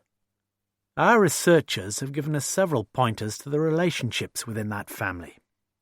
The marriage itself had long been loveless, he with a string of mistresses in his Pavilion Road flat in London, she with a succession of straight or kinky but always besotted bedmates. Of the two children, Simon was clearly the mother's favourite, a boy for whom his mother had found an affection considerably deeper than that for her daughter Sarah, a young lady who was very attractive physically, very bright academically, who needed far less of her mother's tender, loving care. At the time of their mother's murder, both the children had left home several years earlier. Simon turned up unexpectedly one evening and found a man bouncing down the stairs towards him, fastening up his flies. A man he knew, Barron. Then he'd found his mother lying in the bedroom there, naked, gagged, handcuffed. Shell-shocked with disbelief and disillusionment in the white heat of a furious jealousy, yes, he'd murdered his mother. At some point, Simon rang his father in predictable panic, and Frank H. got to the house as quickly as any man could have done that night. His BMW was in for servicing, that was checked, and now I believe the sequence of events was precisely as he claimed. Then, probably we'll never really know, but 5 people, 3 of them now dead, they knew.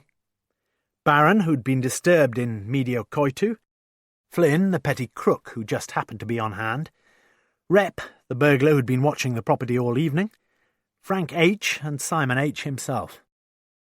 Simon doesn't seem to me the calibre of fellow who could stay long at such a ghastly scene on his own, and I think it's more than likely that his father rang Sarah and told her to get along there post-haste, on the way buying a cinema ticket as an alibi for Simon.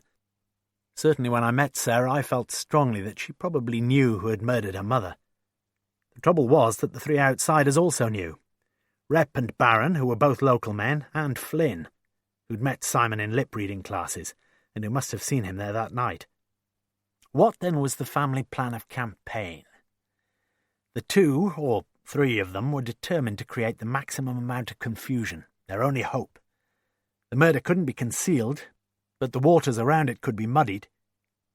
All of which leaves 1 or 2 points unresolved. First, the burglar alarm. Strange suggested that the alarm might well have been set off deliberately by the murderer himself.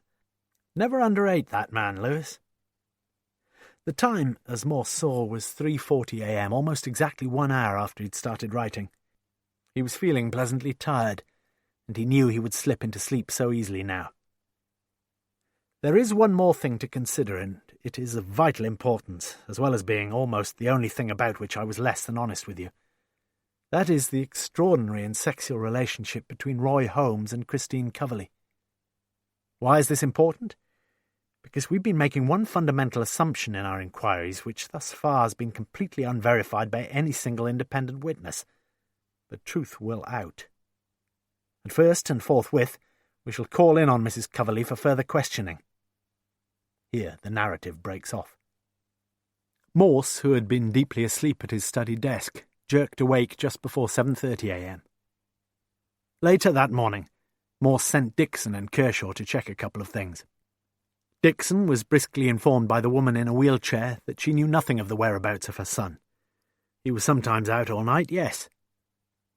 There was no reply to P.C. Kershaw's knocking, but at last he was able to locate the woman who looked after the 2 lets and who accompanied him back to the ground-floor flat. Christine Coverley lay supine on a sheepskin rug, her arms very white, hands palm upwards, with each of her wrists slashed deeply and neatly across. No note was found by Kershaw. Indeed, no note was found by anyone afterwards. It was as if Christine had left this world with a despair she'd found incommunicable to anyone, even to the rather nice police inspector, who'd seemed to her to understand so much about her. Far too much, including the fact that she had lied. Roy could never have been cycling along Sheep Street when Baron fell to his death, because at that very moment he had been in bed with her. Lewis had not been surprised, no, certainly not that. But disappointed, yes. The relationship between them would never be quite the same again, Lewis realised that. It wasn't at all the fact that Morse had driven out one evening to meet a seductively attractive woman. Lewis had seen the sharply focused photographs of her body stretched out on the bed that night, and it could be no great wonder that many a man had lusted after a woman such as that. No, it was the way that Morse had allowed the dishonest subterfuge to linger on and on from the beginning of the case. Indeed, Morse had been less than wholly forthcoming in his confession even now. Lewis was fairly sure of it. Yes, Morse agreed. He had gained access to the file containing the intimate correspondence addressed to Y.H. Yes, he had appropriated the handcuffs, police handcuffs, with a number stamped on them that could easily be traced back to the officer issued with them. And yes, he readily admitted it, he had withdrawn the relevant sheet of the issue numbers kept at HQ. As far as the partial letter was concerned, Morse accepted immediately that it was in his own hand. Morse stoutly refused to accept that what he had done, however cowardly and dishonest, and foolish, had in any way jeopardized the course of the original inquiry, which he now had the nerve to assert had been conducted with almost unprecedented incompetence. Lewis left the office without asking Morse if he would like a coffee. He knew that the omission would be noted. He knew that Morse would feel hurt. Not so. When Lewis returned 10 minutes later, he found Morse leaning back and beaming happily. "Fetch me a coffee, will you, Lewis? No sugar. We diabetics, you know. Something to celebrate." The Times was folded back in quarters in front of him, the crossword grid completely filled in. 6.5 minutes. I've never done it quicker. The phone rang. Dixon. For the moment, Roy Holmes was not to be found. He wasn't at home, he wasn't anywhere. Did Morse want him to keep looking? "What the hell do you think?" Morse had snapped at him.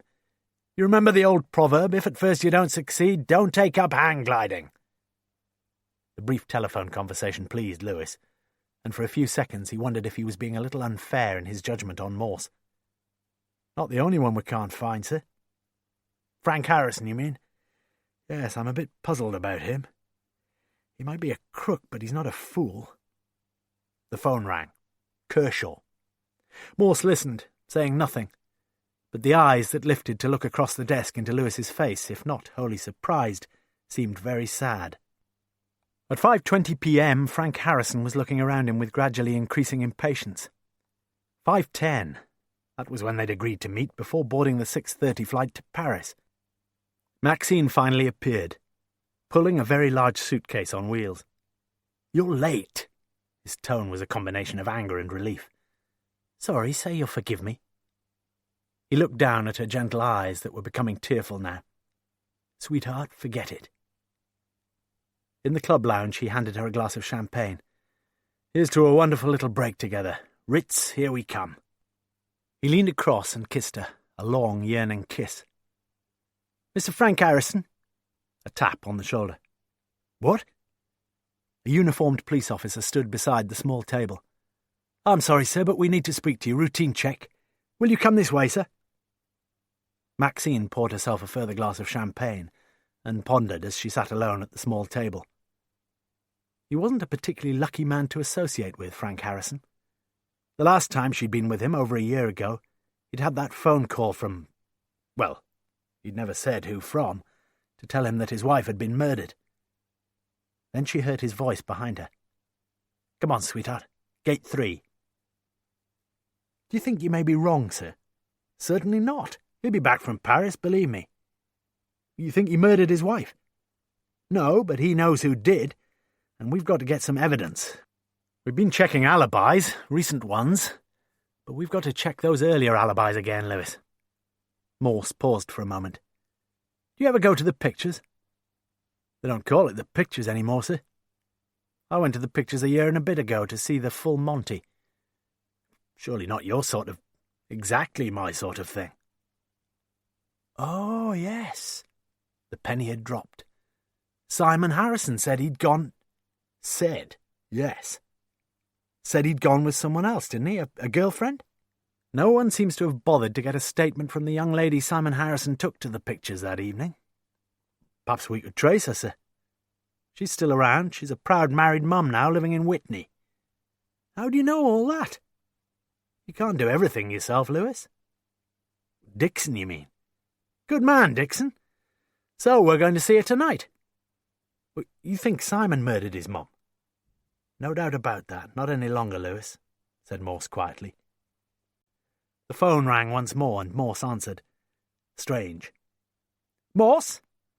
You've let him out of the country, I hear. Yes. We need a bit more time and a bit more evidence before we bring him in. He'll be back for the day of reckoning. I agree, said Strange unexpectedly. Sylvia Prentice was temporarily living with her mother in a pleasantly appointed semi-honour housing estate at Whitney, and it was her mother who'd shown the two detectives into the lounge where the buxom Sylvia, blouse open, was breastfeeding a very new baby. An awkwardly embarrassed Morse began his questioning, whilst looking through the window onto a neatly kept back garden. It's about one of your former boyfriends. Simon, yes, I know. That Sergeant Dixon told me. It's a long time ago now, I realise. The night Simon's mum was murdered. Can't forget something like that, can you? Well, that's good news, Sylvia. Now, that night, that evening, the 9th... Oh, no, you've got it wrong. It was the 8th, the night Mrs. Harrison was murdered. I'm quite sure of that. My birthday, wasn't it? Simon took me to the ABC in Oxford. Did the police ever ask you about it? No, why should they? Sylvia rebuttoned her blouse, and as Morse turned at last to face her, Lewis could see the disappointment on his face. In the car outside, they sat for some time in silence. You knew it was the 8th, sir. Why? Just to test her memory. There was another long silence. Looks as if we've been wrong, sir. Alibis don't come much better than that. Where do we go from here, sir? You can drop me off at the Woodstock Arms, or... No, I meant with the case, sir. Or perhaps the Maiden's Arms. It seemed that Morse was hardly listening.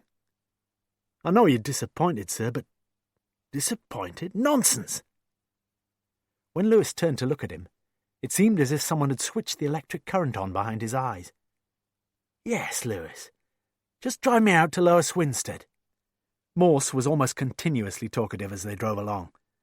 Remarkable things, villages. Strange, intimate little places where there's more going on than anybody ever dreams of. You get illicit liaisons, hopeless love affairs, illegitimate offspring, neighbourly spite. All that's for the insiders, though.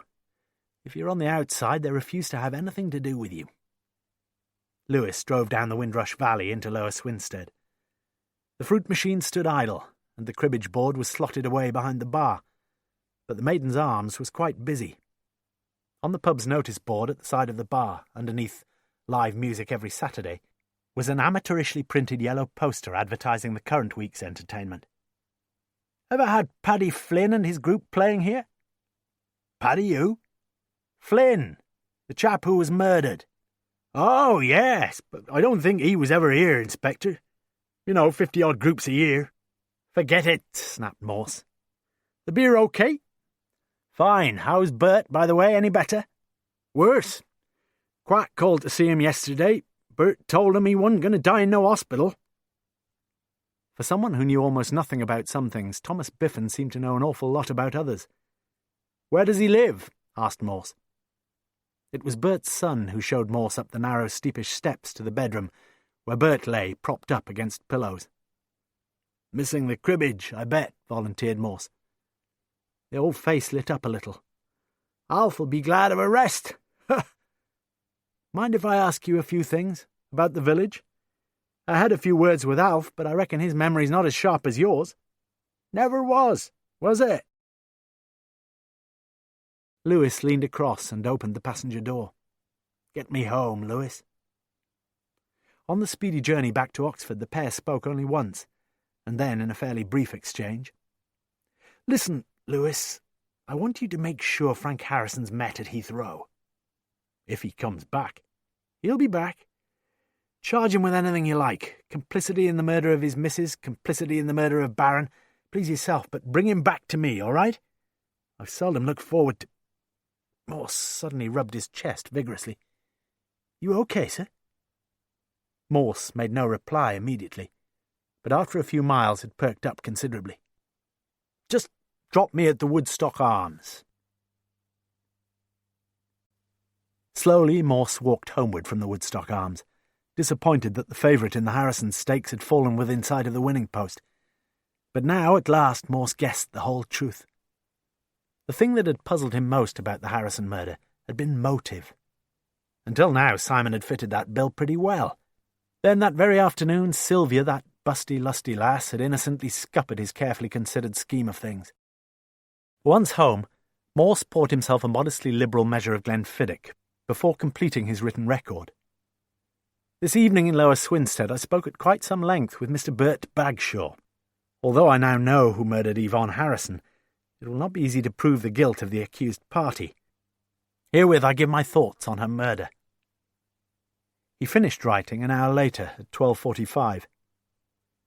Morse awoke at 2:15, his forehead wet with sweat, an excruciating ache along the whole of his left arm, running up as far as his neck and jaw, a tightly constricting corselet of pain around his chest. He managed to reach the bathroom sink, where he vomited copiously. Thence he negotiated the stairs, one by one, finally reaching the ground-floor telephone, where he dialed 999. The ambulance arrived 6 minutes later. "We'll just get the docs to have a look at you, don't worry," said the paramedic beside him. Morse closed his eyes, conscious that life had always been a bit of a worry, and seemed to have every likelihood of so continuing now. Soon, he knew it, they'd be asking for his religion, but then he realised it wouldn't take too long for him or them to write down none in some appropriate box, now would it? The kindly paramedic held him down gently as he tried to sit up on the stretcher. "Lewis, I must see Sergeant Lewis." "We'll make sure you see him as soon as they've had a quick look at you." On arrival at hospital, it was swiftly established that the patient had suffered a hefty anterior myocardial infarct. Morse's mind was wondering, what gender was the angel of death, whom he now saw standing at the right-hand side of his bed, with a nurse holding one gently restraining hand on a softly feathered wing, and the other hand on his own shoulder. Morse awoke to full consciousness again, opened his eyes, and found Lewis's hand on his shoulder. "How are you doing, sir?" "Fine. It's just a case of misidentity." "They told me just a couple of minutes, you know." "Why's that?" asked Morse wearily. "They say you need, a lot of rest." "When you go up to bring Harrison in today..." "Tomorrow, sir." "Don't forget, I'm doing the interviewing." Lewis turned to find Nurse Shellick standing behind him. "Shan't be a second, nurse." He bent down and whispered, "Anything I can do, sir?" Morse seemed to regain some of his earlier coherence. "Yes. Second drawer down on the right. There's a Carlisle number for Sister McQueen. Just say I'm..." Lewis prepared to go. "Leave it to me, sir. And keep a stout heart. Promise me that." Morse opened his eyes briefly. "That's what my old father used to say." "So you will, won't you, sir?" Morse nodded slowly. I'll try, my old friend." Morse felt fairly sure that he was dying, and pretended to himself that he would face death with at least some degree of dignity, if not with equanimity.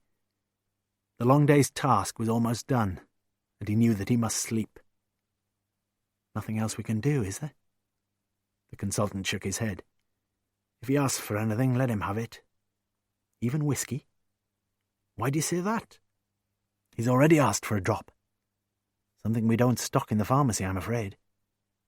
The nurse smiled gently to herself after the consultant had left, for someone had already slipped a couple of miniature Glenfiddichs into the top of Morse's bedside table, and there'd only been the one visitor. Later that day, when Morse made his second request, the first already granted, the nurse rang Police HQ immediately.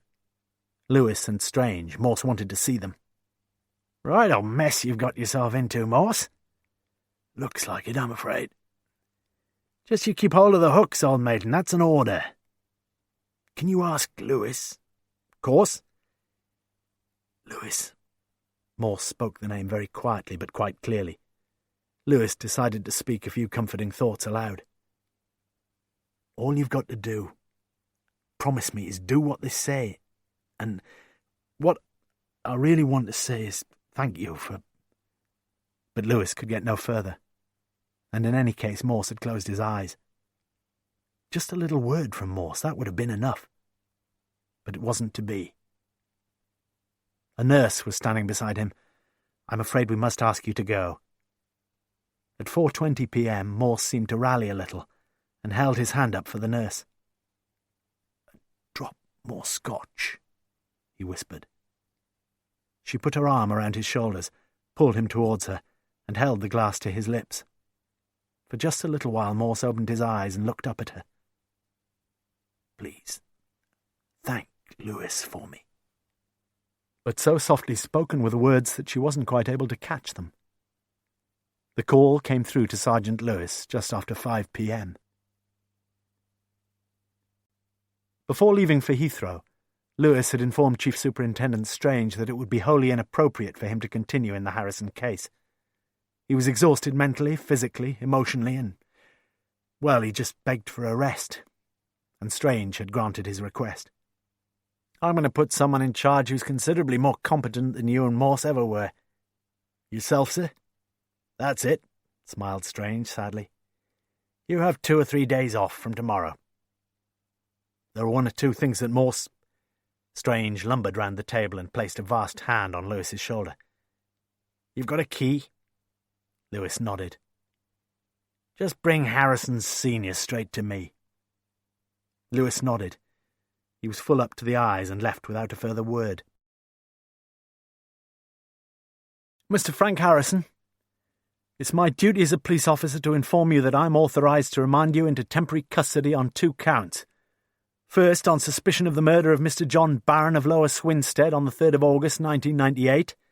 Second, on suspicion of the murder of your wife, Yvonne Harrison, on the 8th of July 1997. It is also my duty to tell you...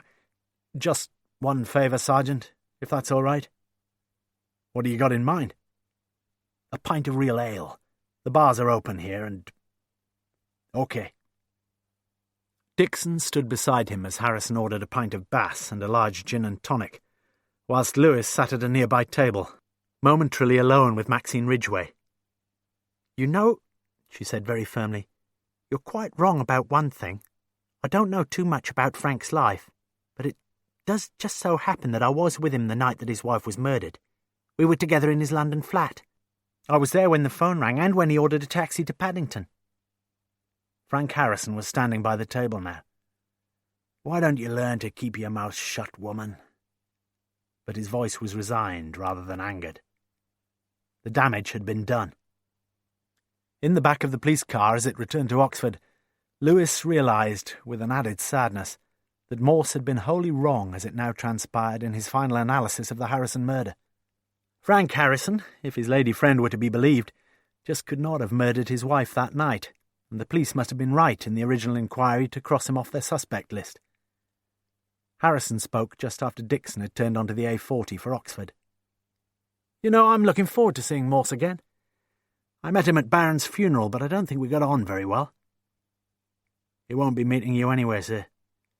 Chief Inspector Morse is dead, Lewis informed him. After returning to HQ, Lewis gave Strange an account of the quite extraordinary evidence so innocently supplied by Maxine Ridgway. At 10 a.m. the following morning, Lewis drove up to the mortuary. He found himself pondering so many things as he thought of Morse's mind within the skull. Thought of that wonderful memory, of that sensitivity to music and literature. Above all, of that capacity for thinking laterally, vertically, diagonally. Lewis put his lips to Morse's forehead and whispered just 2 final words. Goodbye, sir. The whole place now seemed so very still as Lewis picked up 4 letters from the doormat and entered Morse's home. In the study upstairs, a red angle-poised lamp stood on the desk, with beside it a bottle of Glenfiddich, virtually empty, and a cut-glass tumbler, completely empty. Morse had timed his exit fairly satisfactorily. Lewis had but the single mission there. In the second drawer down on the right, he found a couple of photographs and took them out. Clipped to a photograph of a smartly attractive woman in the uniform of a hospital sister was a brief letter under a Carlisle address and telephone number. "I understand. I just can't help wondering how we would have been together, that's all." Only the one other photograph of interest, that of Morse and Lewis standing next to each other beside the Jaguar. Lewis tried the Carlisle number, with no success.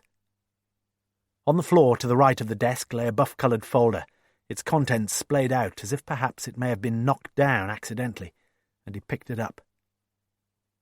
Inside was a sheet of A4 to which Lewis now turned his attention. "My will. I expressly forbid the holding of any religious service to mark my death. If any persons wish to remember me in any way, let it be in their thoughts. My worldly goods and chattels comprise my flat, its contents, including a good many rare first editions, and the monies in my 2 accounts with Lloyd's Bank. It is my wish that the said estate, after appropriate charges, be divided like gall into 3 parts, in equal amounts, unlike gall, with the beneficiaries as follows. A. The British Diabetic Association. B. Sister Janet McQueen. C. Sergeant Lewis, my colleague in the Thames Valley CID.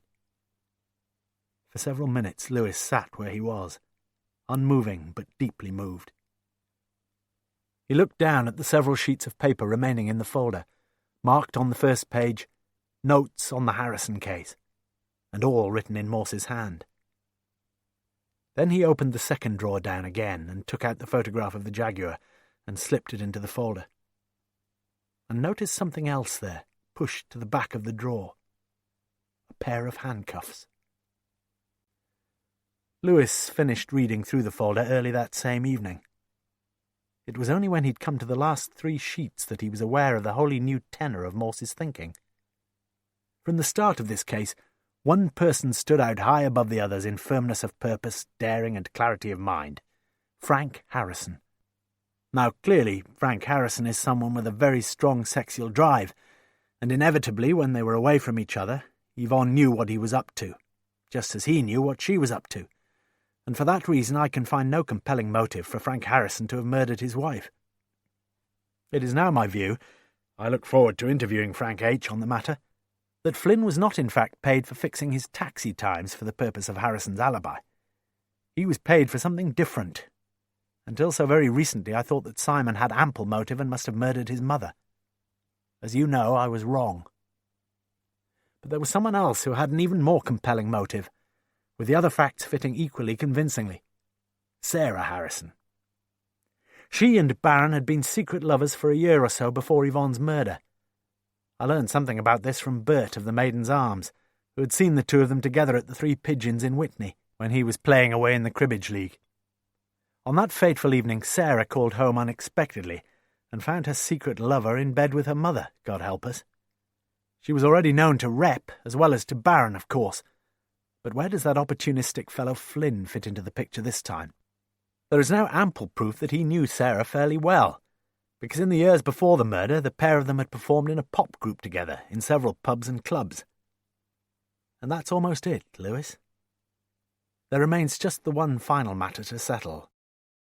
The murder weapon was never found, but the path report, as you'll recall, gave some indication of the type of weapon used. There were perhaps 2 blows only to Yvonne's head. The first rendered the right cheekbone shattered. The second, the more vicious, and it seems the fatal blow, crashed across the base of the skull, doubtless as Yvonne tried to turn her head away in desperate self-defence. The suggestion made was that some sort of tubular metal rod was in all probability the cause of such injuries. An arm crutch. How do I know this? I don't. But I shall be hugely surprised if I'm not very close indeed to the truth. And it was you, Lewis, who did the trick for me again, remember? You were reining back some fanciful notions of mine about Sarah tearing down to the cinema to buy a ticket, and you said that she wasn't going to be tearing about anywhere that night because she'd sprained her ankle rather badly. and that if she were doing anything, it would be hobbling about. I realise that it won't be easy to establish Sarah's guilt, but we've got the long-awaited interview with her father to look forward to. It'll be a surprise if the pair of them haven't been in close touch in recent days and weeks, and I've got a feeling that, like her father, Sarah's almost ready to emerge from the hell she must have been going through for so long. Quite apart from judicial convictions and punishments, guilt brings its own moral retribution, we all know that. One thing is certain, this has been my last case. I'm now determined to retire, and to take life a little more gently and sensibly.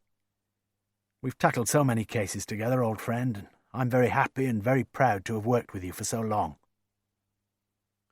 All the manuscript notes were with Strange within the half hour, and Lewis had nothing further to do with the investigation. It was August that same year when Strange held his retirement party. The Chief Constable had toasted his farewell from the force, paying a fulsome tribute to his colleague's many years of distinguished service in the Thames Valley CID, crowned as it had been with yet another significant triumph in the Yvonne Harrison murder case.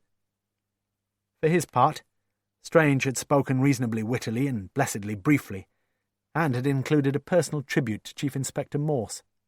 "It's good to have with us here his faithful friend and, drinking companion," muted amusement, "Sergeant Lewis.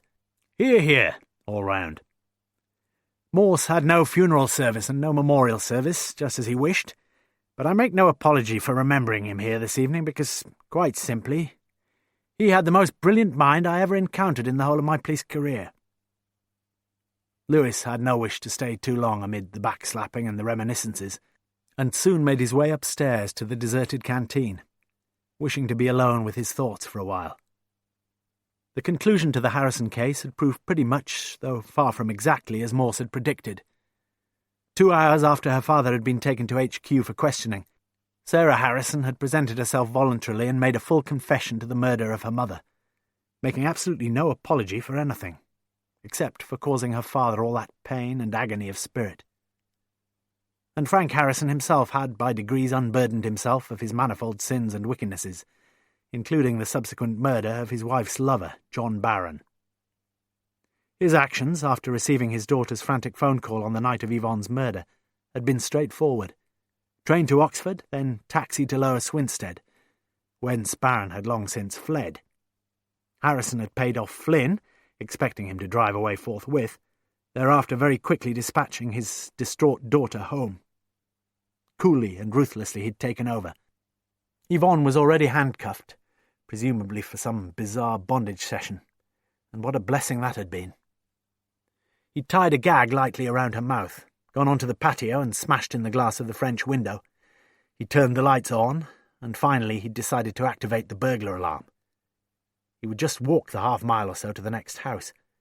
He remembered Flynn's words exactly. "I think you might be needing a little help, sir."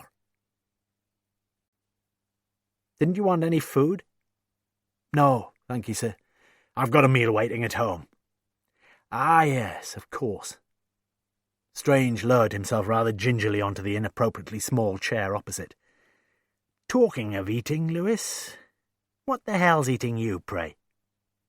As he'd requested, Lewis had nothing further to do with the Harrison case. There was just that one persistent, niggling worry that tugged away at his mind. So Lewis told Strange.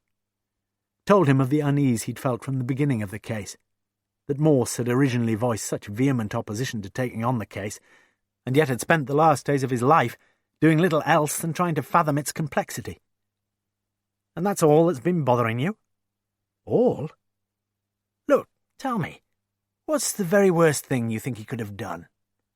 There's this attractive nurse pulling him through a serious illness in hospital, and she fell for him a bit." "How do you know that?" "She told me one night in hospital when she was looking after me. Morse fell for her a bit too, anybody would. And after he's discharged, he writes and asks her why she's not been in touch with him. But she doesn't write back, although she keeps his letter. When she was murdered, well, you know the rest.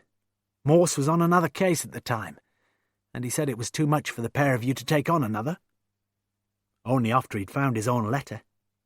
"Lewis?" "Only after he'd recognised the handcuffs." "Lewis, Listen, nothing Morse did then. Nothing affected that inquiry in the slightest way. Not a crime, you know, writing a letter. It was immaterial anyway, as I keep trying to tell you. Strange looked exasperated. You never thought he was a saint, did you? Lewis was silent for a while. No, he'd never thought of Morse as a possible candidate for sanctification. But there was something wrong about what he'd just heard. So you saw the letter before Morse saw it? Is that what you're saying? Morse never saw the letter. Not till you showed him that page of it. You see, Lewis, I took it, not Morse. So it was you who kept some of the evidence separate? Afraid so, yes. I was scared stiff one of my letters might be there, if you want the truth. So you got the new box file when the case was reopened? Strange nodded. Plenty of letters, and none of them any help, I agree, sir. But just the one pair of handcuffs. And Morse realised there'd be no problem in tracing them, so he destroyed the issue list. And we both know why, don't we, sir? Because they were his. Come off it, Lewis. There's 101 worse things in life than him giving some bloody cuffs he'd never used once in his life to some woman who'd asked him for them, whatever the reason. Slowly shaking his head, Lewis stared down at the canteen carpet disconsolately. It's just that he seems not quite the man.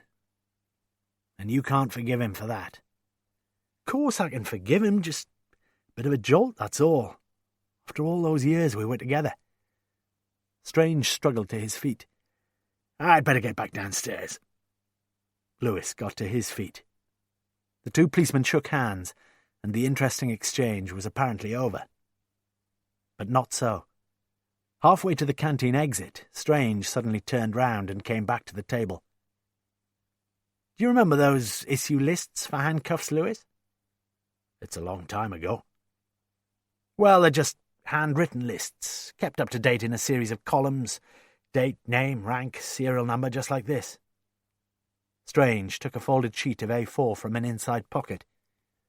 But you remember the serial number on the pair you found in Morse's drawer? 922. He handed the sheet to Lewis. You've got a good memory. Where did you get this? Someone took it from HQ, Lewis. Morse did. Lewis looked down at the list, but could find no mention of Morse's name. Could see another name, though, at the 7th entry down, along with the other details in the neatly ruled lines. Strange, PC 73.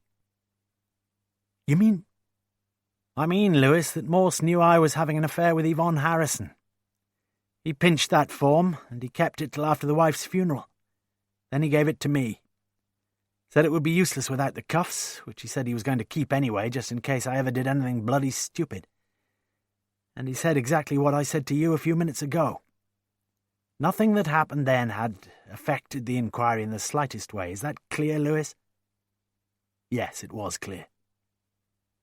You're saying that all Morse did was to save you, and save Mrs. Strange? It would have broken her to pieces, said Strange very quietly. Lewis was silent. You never had the faintest idea that I reopened the Harrison case on the basis of a couple of bogus telephone calls, now did you? You mean? I mean there were no telephone calls. I made 'em up myself. I just didn't realise. Nobody did, except Morse, of course. He guessed straight away. Why didn't he tell me all this, though? It would have made such a lot of difference at the end. I dunno. Always an independent sod, wasn't he? And always had that great big streak of loyalty and integrity somewhere deep inside him. So he was never worried too much about what people thought of him. In fact, the only person he did want to think well of him was you, Lewis. So just keep thinking well of him, Lewis. That's all I ask. The former chief superintendent lumbered across the still-deserted canteen to join the jollifications below. But Lewis sat where he was. And for a little while, in his desolation, he wept silently.